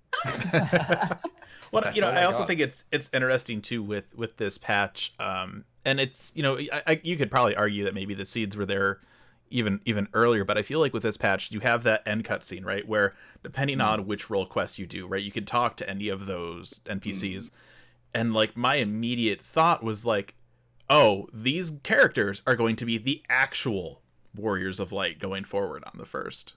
That was what I took away from that. Right. So regardless of what happens with whatever Elidibus is doing with people, I think they're setting up this group of people because they cover all the roles, you know? Like, Right. I think they're going to set them up to be like the Warriors of Light for the first. You know, if Silva becomes like unironically like a proper not undercover warrior of light again, I would love that. That would be Yeah. great. That would be really cool. But it's not gonna happen. Right. The others sure, but not Silver, I don't think. Yeah. Probably not, but it The, would the be fact that really they awesome. brought them back into the narrative after, Right. you know, kind of being on this, like, that tells me that they have a plan for them. Whether it's Yeah. something No, else, but I don't know. It just, to me, it's one of those. It feels really obvious to me, right? It's just like, oh, they're gonna be the new Warriors of Light.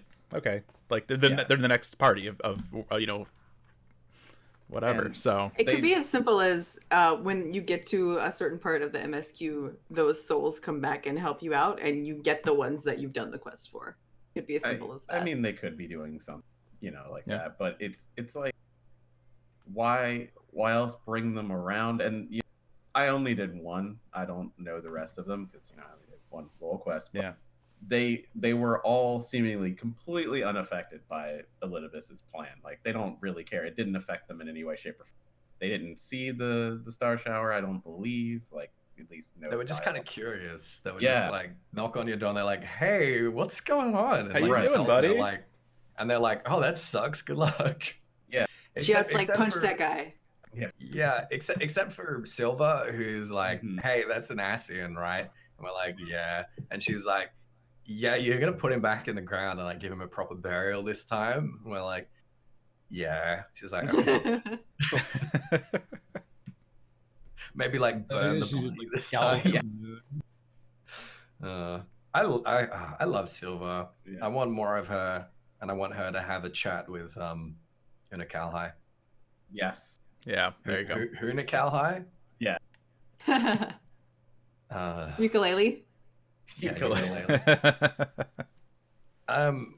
So talking about the star shower, Mm. we had been kind of speculating since we saw the final days that there was going to be like a connection between the star shower and Amarot. How do we feel about that? Interested. Like, Yeah. Mhm. Yeah. it's like, I know that's not what it originally connected to, but it's so, It's a Like- good catch. yeah, it's so fortuitous of like a coincidence that you can't not do it. It Right. ties up everything so well. And it's just such a good use of the writing to do it this way. And it's one of those times that we see something and we're like, oh, that could be, and it's like this total shot in the dark, and it actually pans out that way. So I'm very, very interested in it. But I'm also remembering that like in 1.0, we heard hear, feel, think before we saw the vision of the star shower, which is just backwards of how we were just Right. introduced to it too. So I'm like, Yeah. okay, I see what you're doing here. Someone in chat mentions that the DPS caster kid actually did see the star shower, and that's why he shows up. Right. See, because Okay. that's why I was asking, because I'm like, is it for all of them? Is Tainer somehow different, or like I don't. He didn't hear the voice though. No, I mean, he if he didn't, did, like- he didn't mention. Right, exactly, because he said, yeah, I saw that something was going on, but I couldn't remember Mm-hmm. if he actually saw and heard, or if he was like, oh yeah, there was a group and they said, there was a star shower. Okay. Mhm. I think that So- nuance is going to be part of the cleanup in the end. Yeah.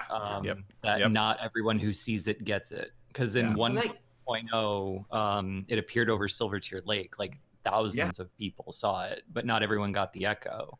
And I think you only hear the voice and then see the star shower after if you're singled out and deliberately chosen rather than caught up in some spontaneous dragnet.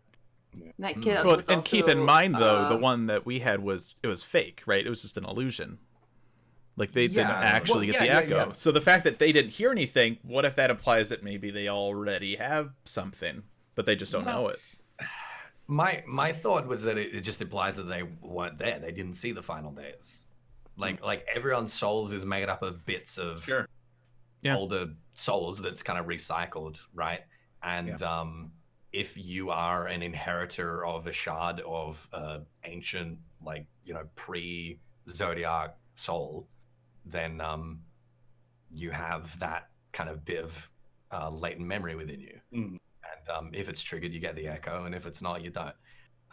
But yeah, I think it's really, really important to reiterate here that not everyone in the Crystarium that saw the star shower now has the echo. Right.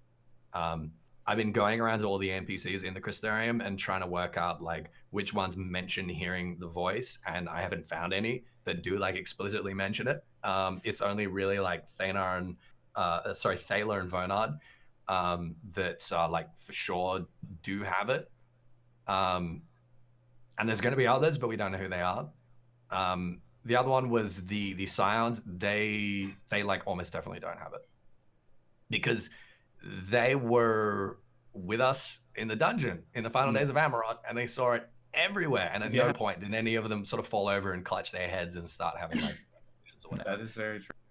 So if suddenly they have it, that's an oversight, unless like the way you just put it, Moose, where like maybe you have to be like deliberately targeted with this illusion rather than just like incidentally see it.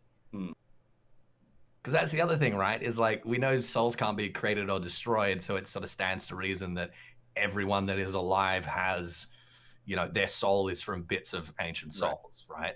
Yeah, I'm not even like, I'm still on the fence about like how many of the things that are alive right now are part of divided agents versus the quote unquote new life that arrived when Zodiac came back. Like I don't know what the hell's going on with that. So when I watched the cutscene, I kind of interpreted that the Hear Feel Think was part of the illusion. Is that not the case? Well, we don't know for sure. Like Elidibus could be lying to us. I mean, that's the difference between Elidibus and Emmett Selk, because like Emmett Selk sort of tells like half truths. Enough truth to But like Elidibus is just flat out lied to people. Like he lied to Silver to get her over to the First to mess with Ardbert and crew. We lied to Ardbert to get him over to the Source and fuck with us. Like he doesn't seem to have a problem with that, and I think we need to entertain the possibility that like he's lying about Heidelin's voice as well, and that maybe the voice is an illusion as well. I don't know. I don't think so, but I think we can't like commit to that one way or the other at the moment, can we? I don't think there's going to be one answer for it either. I think the one that we saw in 5.2 is probably an illusion conjured by him. I think he's trying to blame the one we saw over Silvertier Lake in 62 as an illusion created by Heidelin. And I think he's trying to say that sometimes Heidelin will send them into one person's mind instead of have them manifest in the world. But like anybody could probably do that to you if they knew how to do that to you.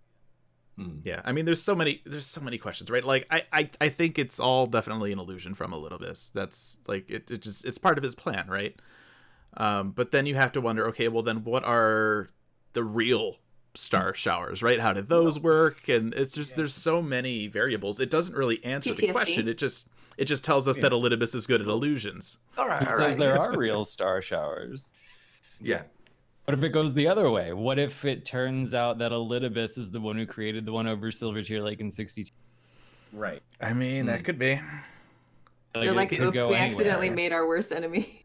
Here's a thought. On one hand, maybe the voice of Heidelin for the people in the Crystarium was also an illusion conjured by Elidibus. But on the other hand, he wants to kill us, and to do that, he needs people that are strong and that have the echo. Right. So if that is genuinely his plan, like as we have every reason to believe it is, like surely he's got to be like sincerely trying to like power people up so they can get the job done, right? And Speculatively, it's all very difficult for me because like I can't even say for certain right now. I don't even think I can say that the 14th, the person who left the convocation, isn't Elidibus, and this is all a red herring. Yeah, Like sure. that person came back and became the new Elidibus. Like I can't even say that. All they say is that like Emmett Selk had a friend that was us. They never said that was the defector yet. Yeah, I think so. I thought about that as well because like it would make sense the dissident like after this shitstorm kind of happened and the Sundering and all that came back and was like, I need to act as an intermediary here to make sure that we go about this like the right way. That would kind of make sense that it's kind of like reluctant but necessary to sort of fulfill the role. I think the only counter to that is that the dissident is given a gender based on the player's gender. And that's like obviously not any kind of proof that we're the dissident, but it's pretty compelling. Yeah.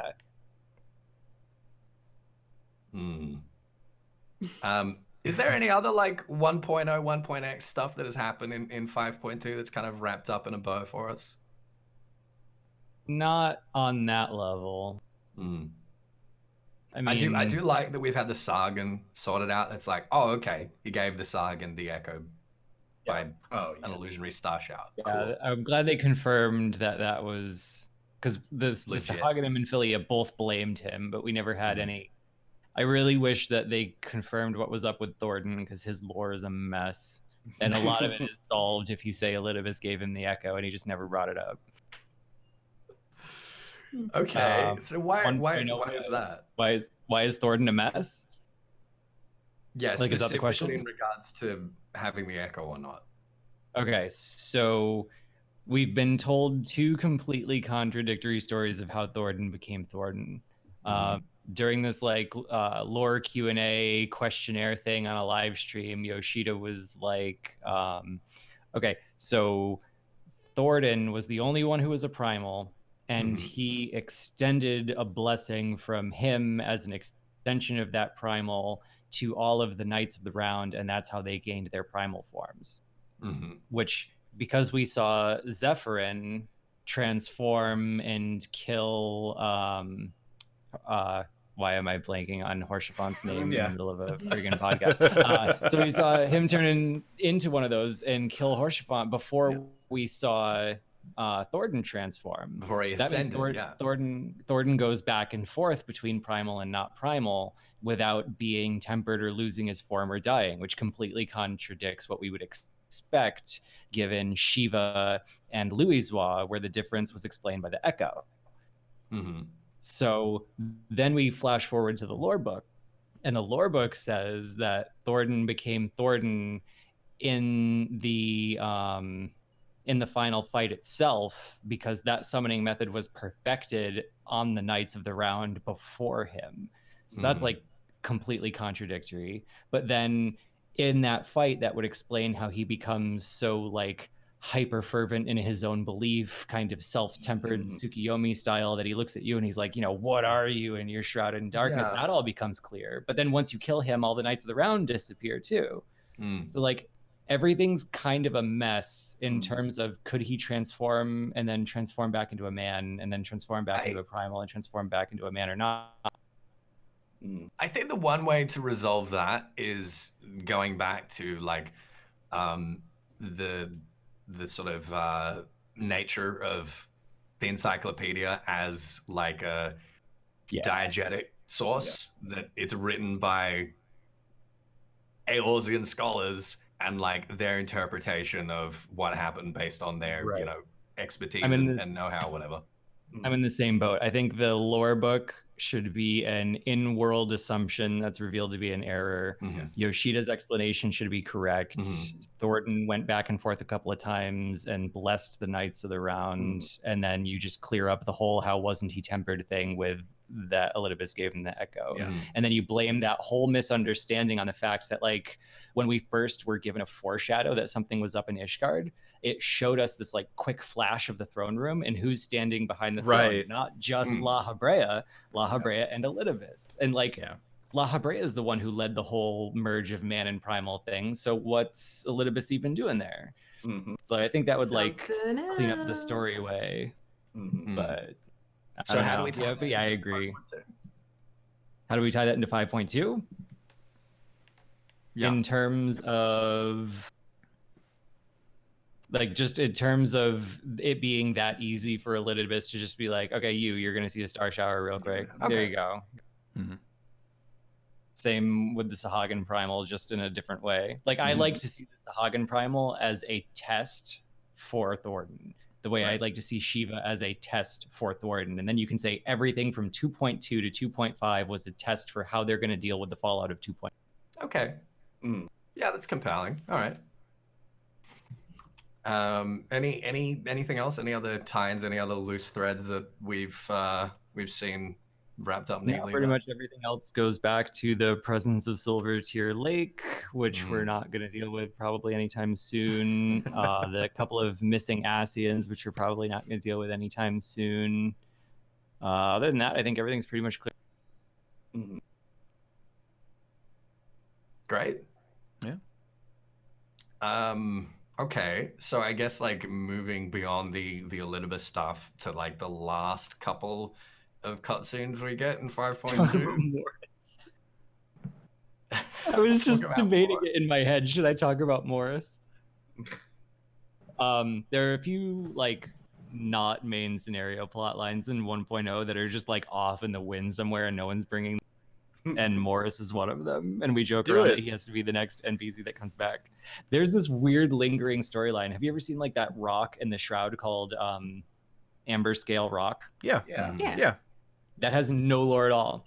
That's not connected to the world at all. It's just sitting there. And in 1.0, it was tied up with this conjurer named Morris, who was a wildling, like an actual wildling, taken away by the elementals, had his mind wiped. He's not allowed to leave the wood.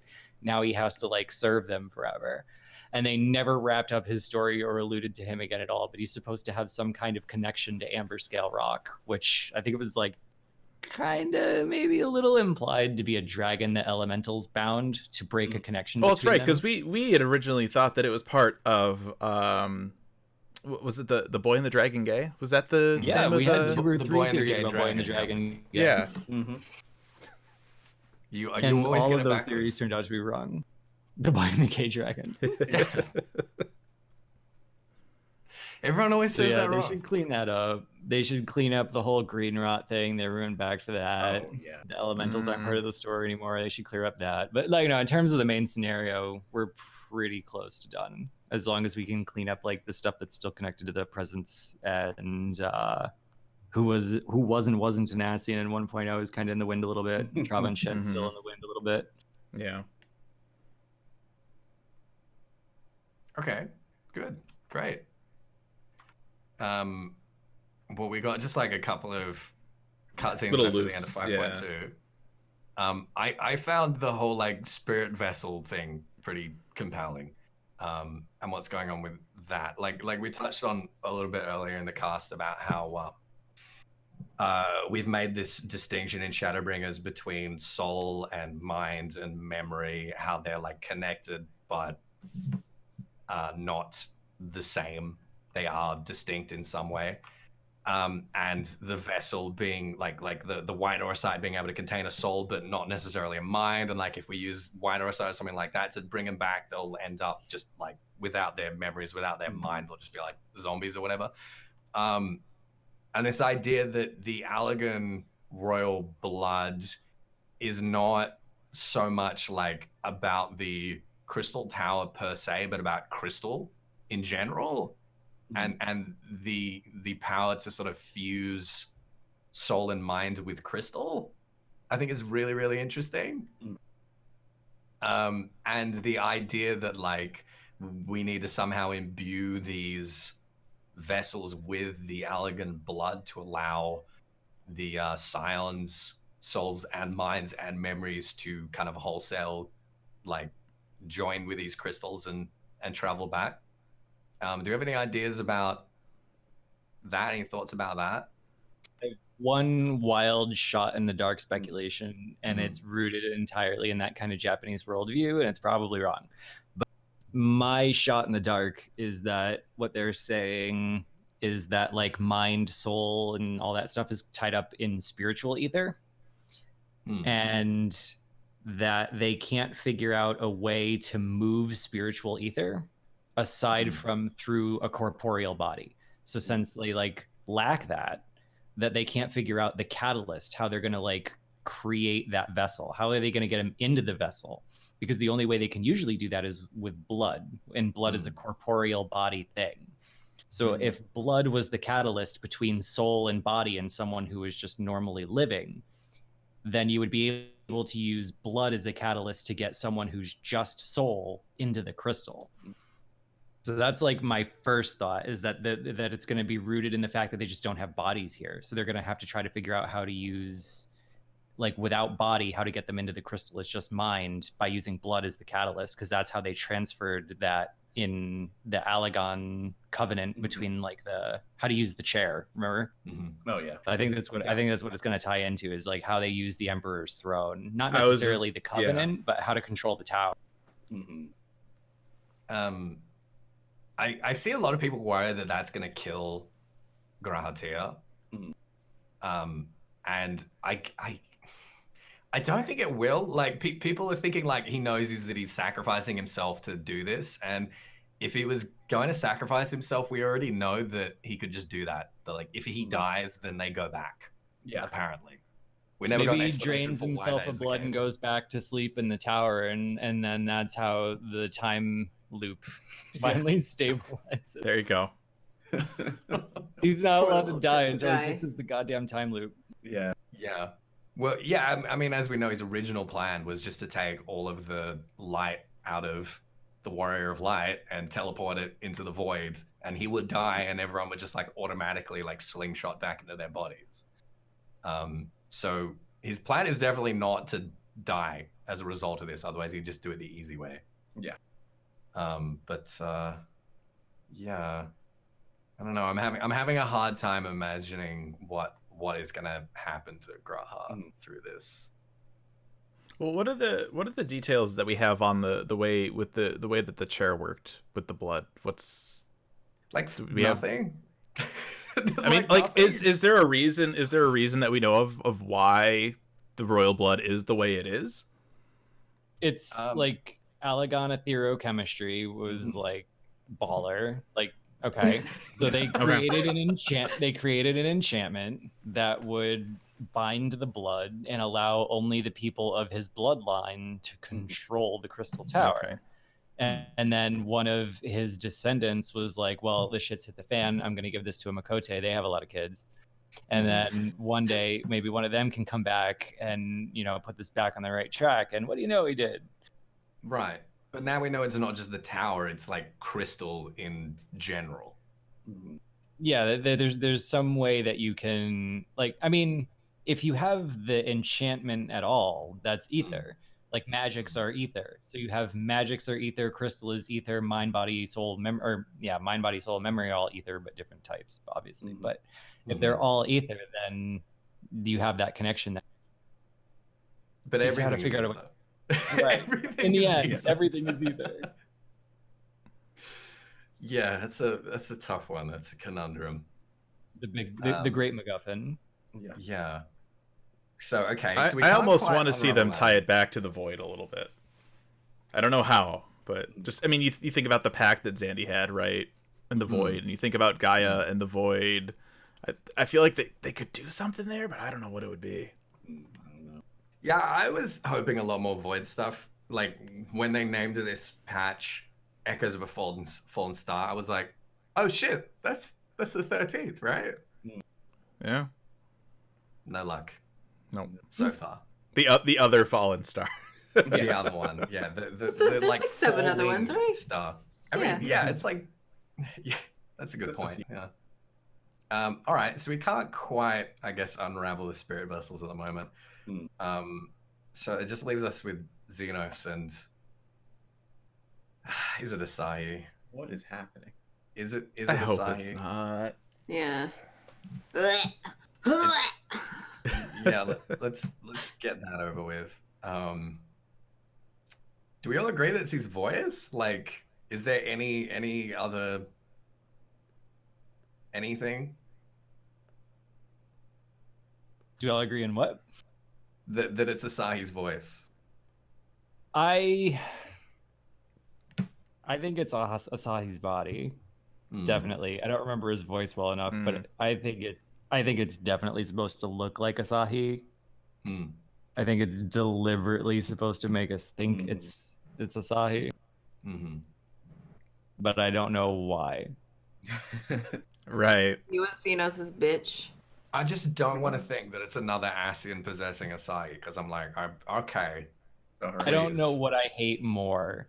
Like, do I hate the idea that it's just another Asian possession more? Or do I hate the idea that another character's perfect death has been ruined and it's just Asahi? Right. Like, his death was perfect. Leave it fine, alone. Like, Xenos' death made me like Xenos. And then when he was back, I was like, oh, well, there we go. Yeah. The only way that I could be okay with it being Asahi is if we also get Tsukiyomi back and she just kills the hell out of him. Kills him again. Yeah.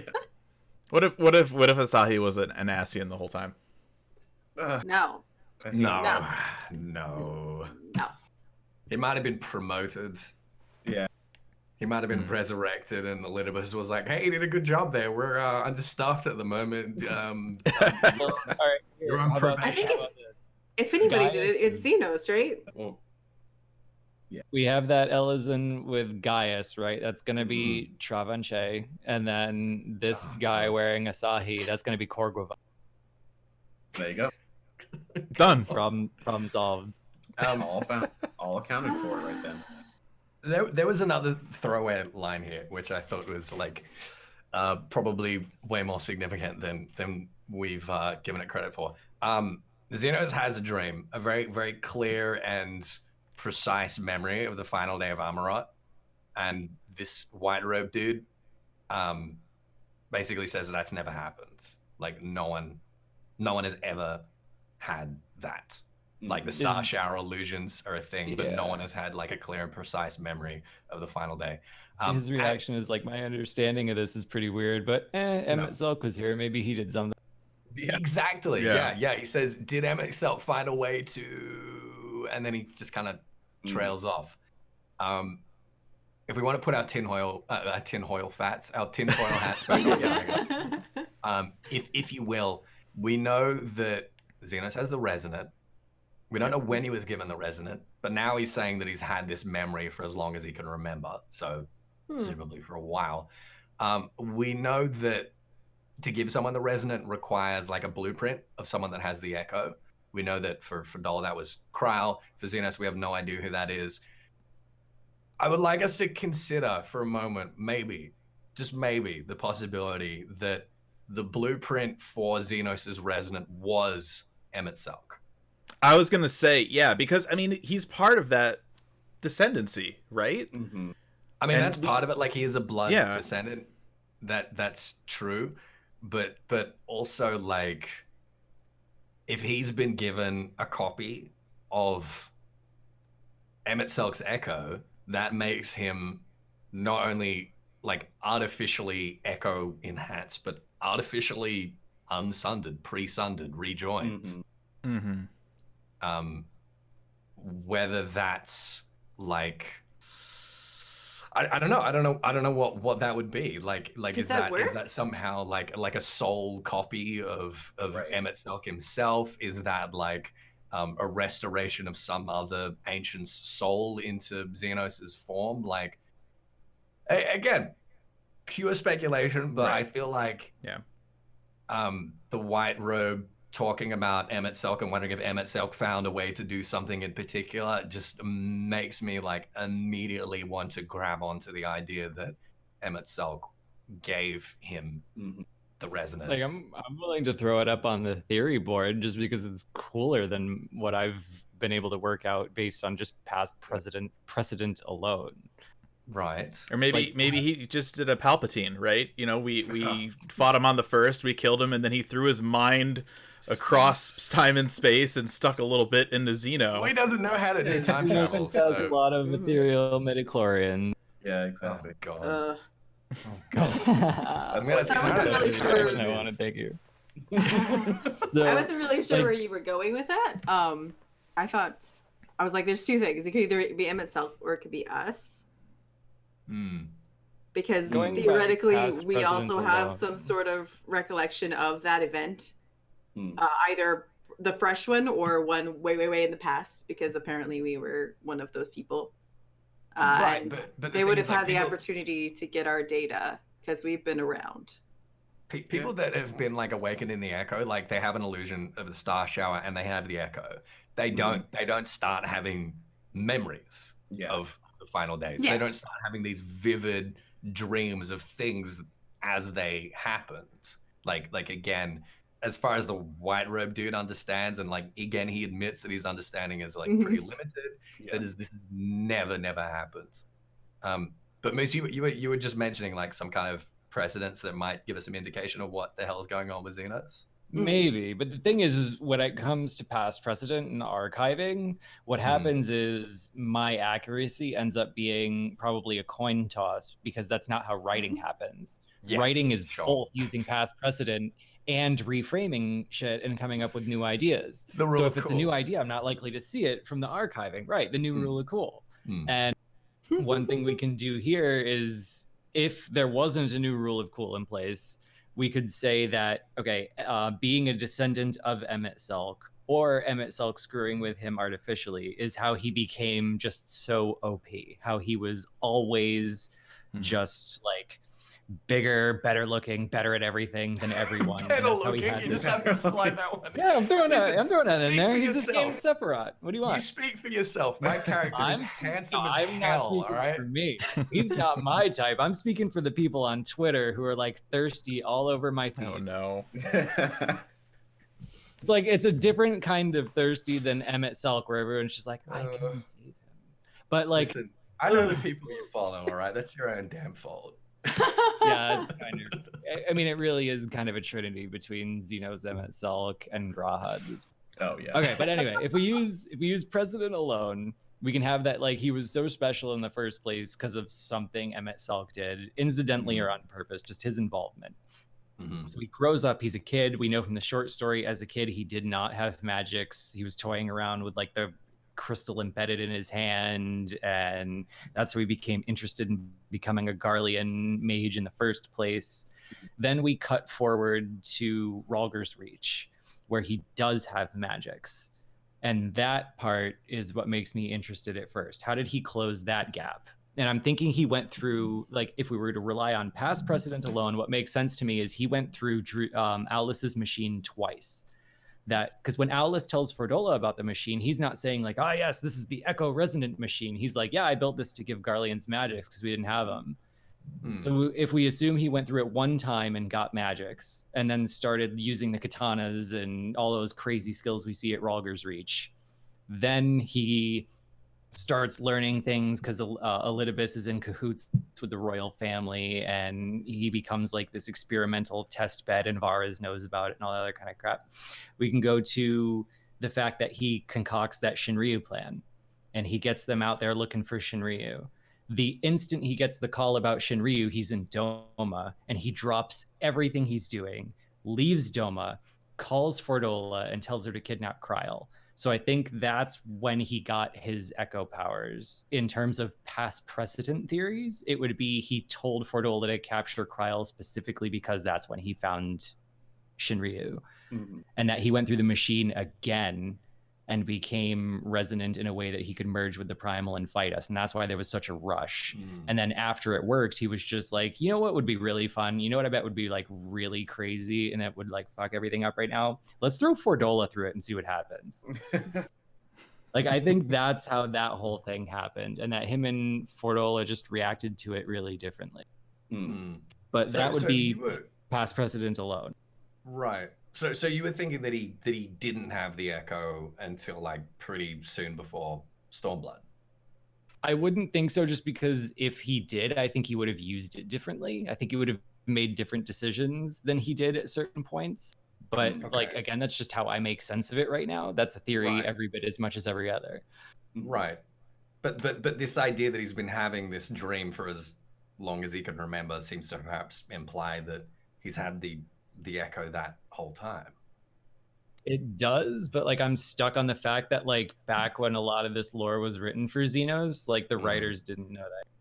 Sure. So I'm like, it could go either way, because they could shove that retcon in there and we'd never know. So it's like, I have no idea where they're going to go with it. It could be anything. Or you know, I mean, with the way that, you know, we had multiple Xenoses, right? Maybe something from Elidibus carried over, and he just thinks he's been having those dreams the whole time. Yeah. Who knows? Sure. He did say as far back as I can remember, right?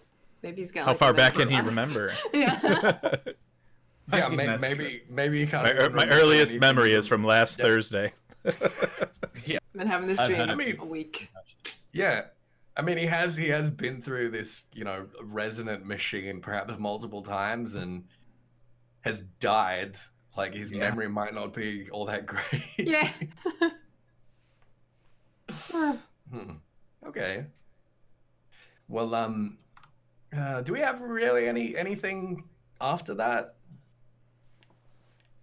No, I mean that's pretty much the end for 5.2. Hoping it's not Asahi and coming up with ways to deal with it when it is. Yeah. Because Yoshida's said that 5.2 is really 5.3 part 1. Like they're two halves of the same story. Like it's one arc that's meant to be taken collectively.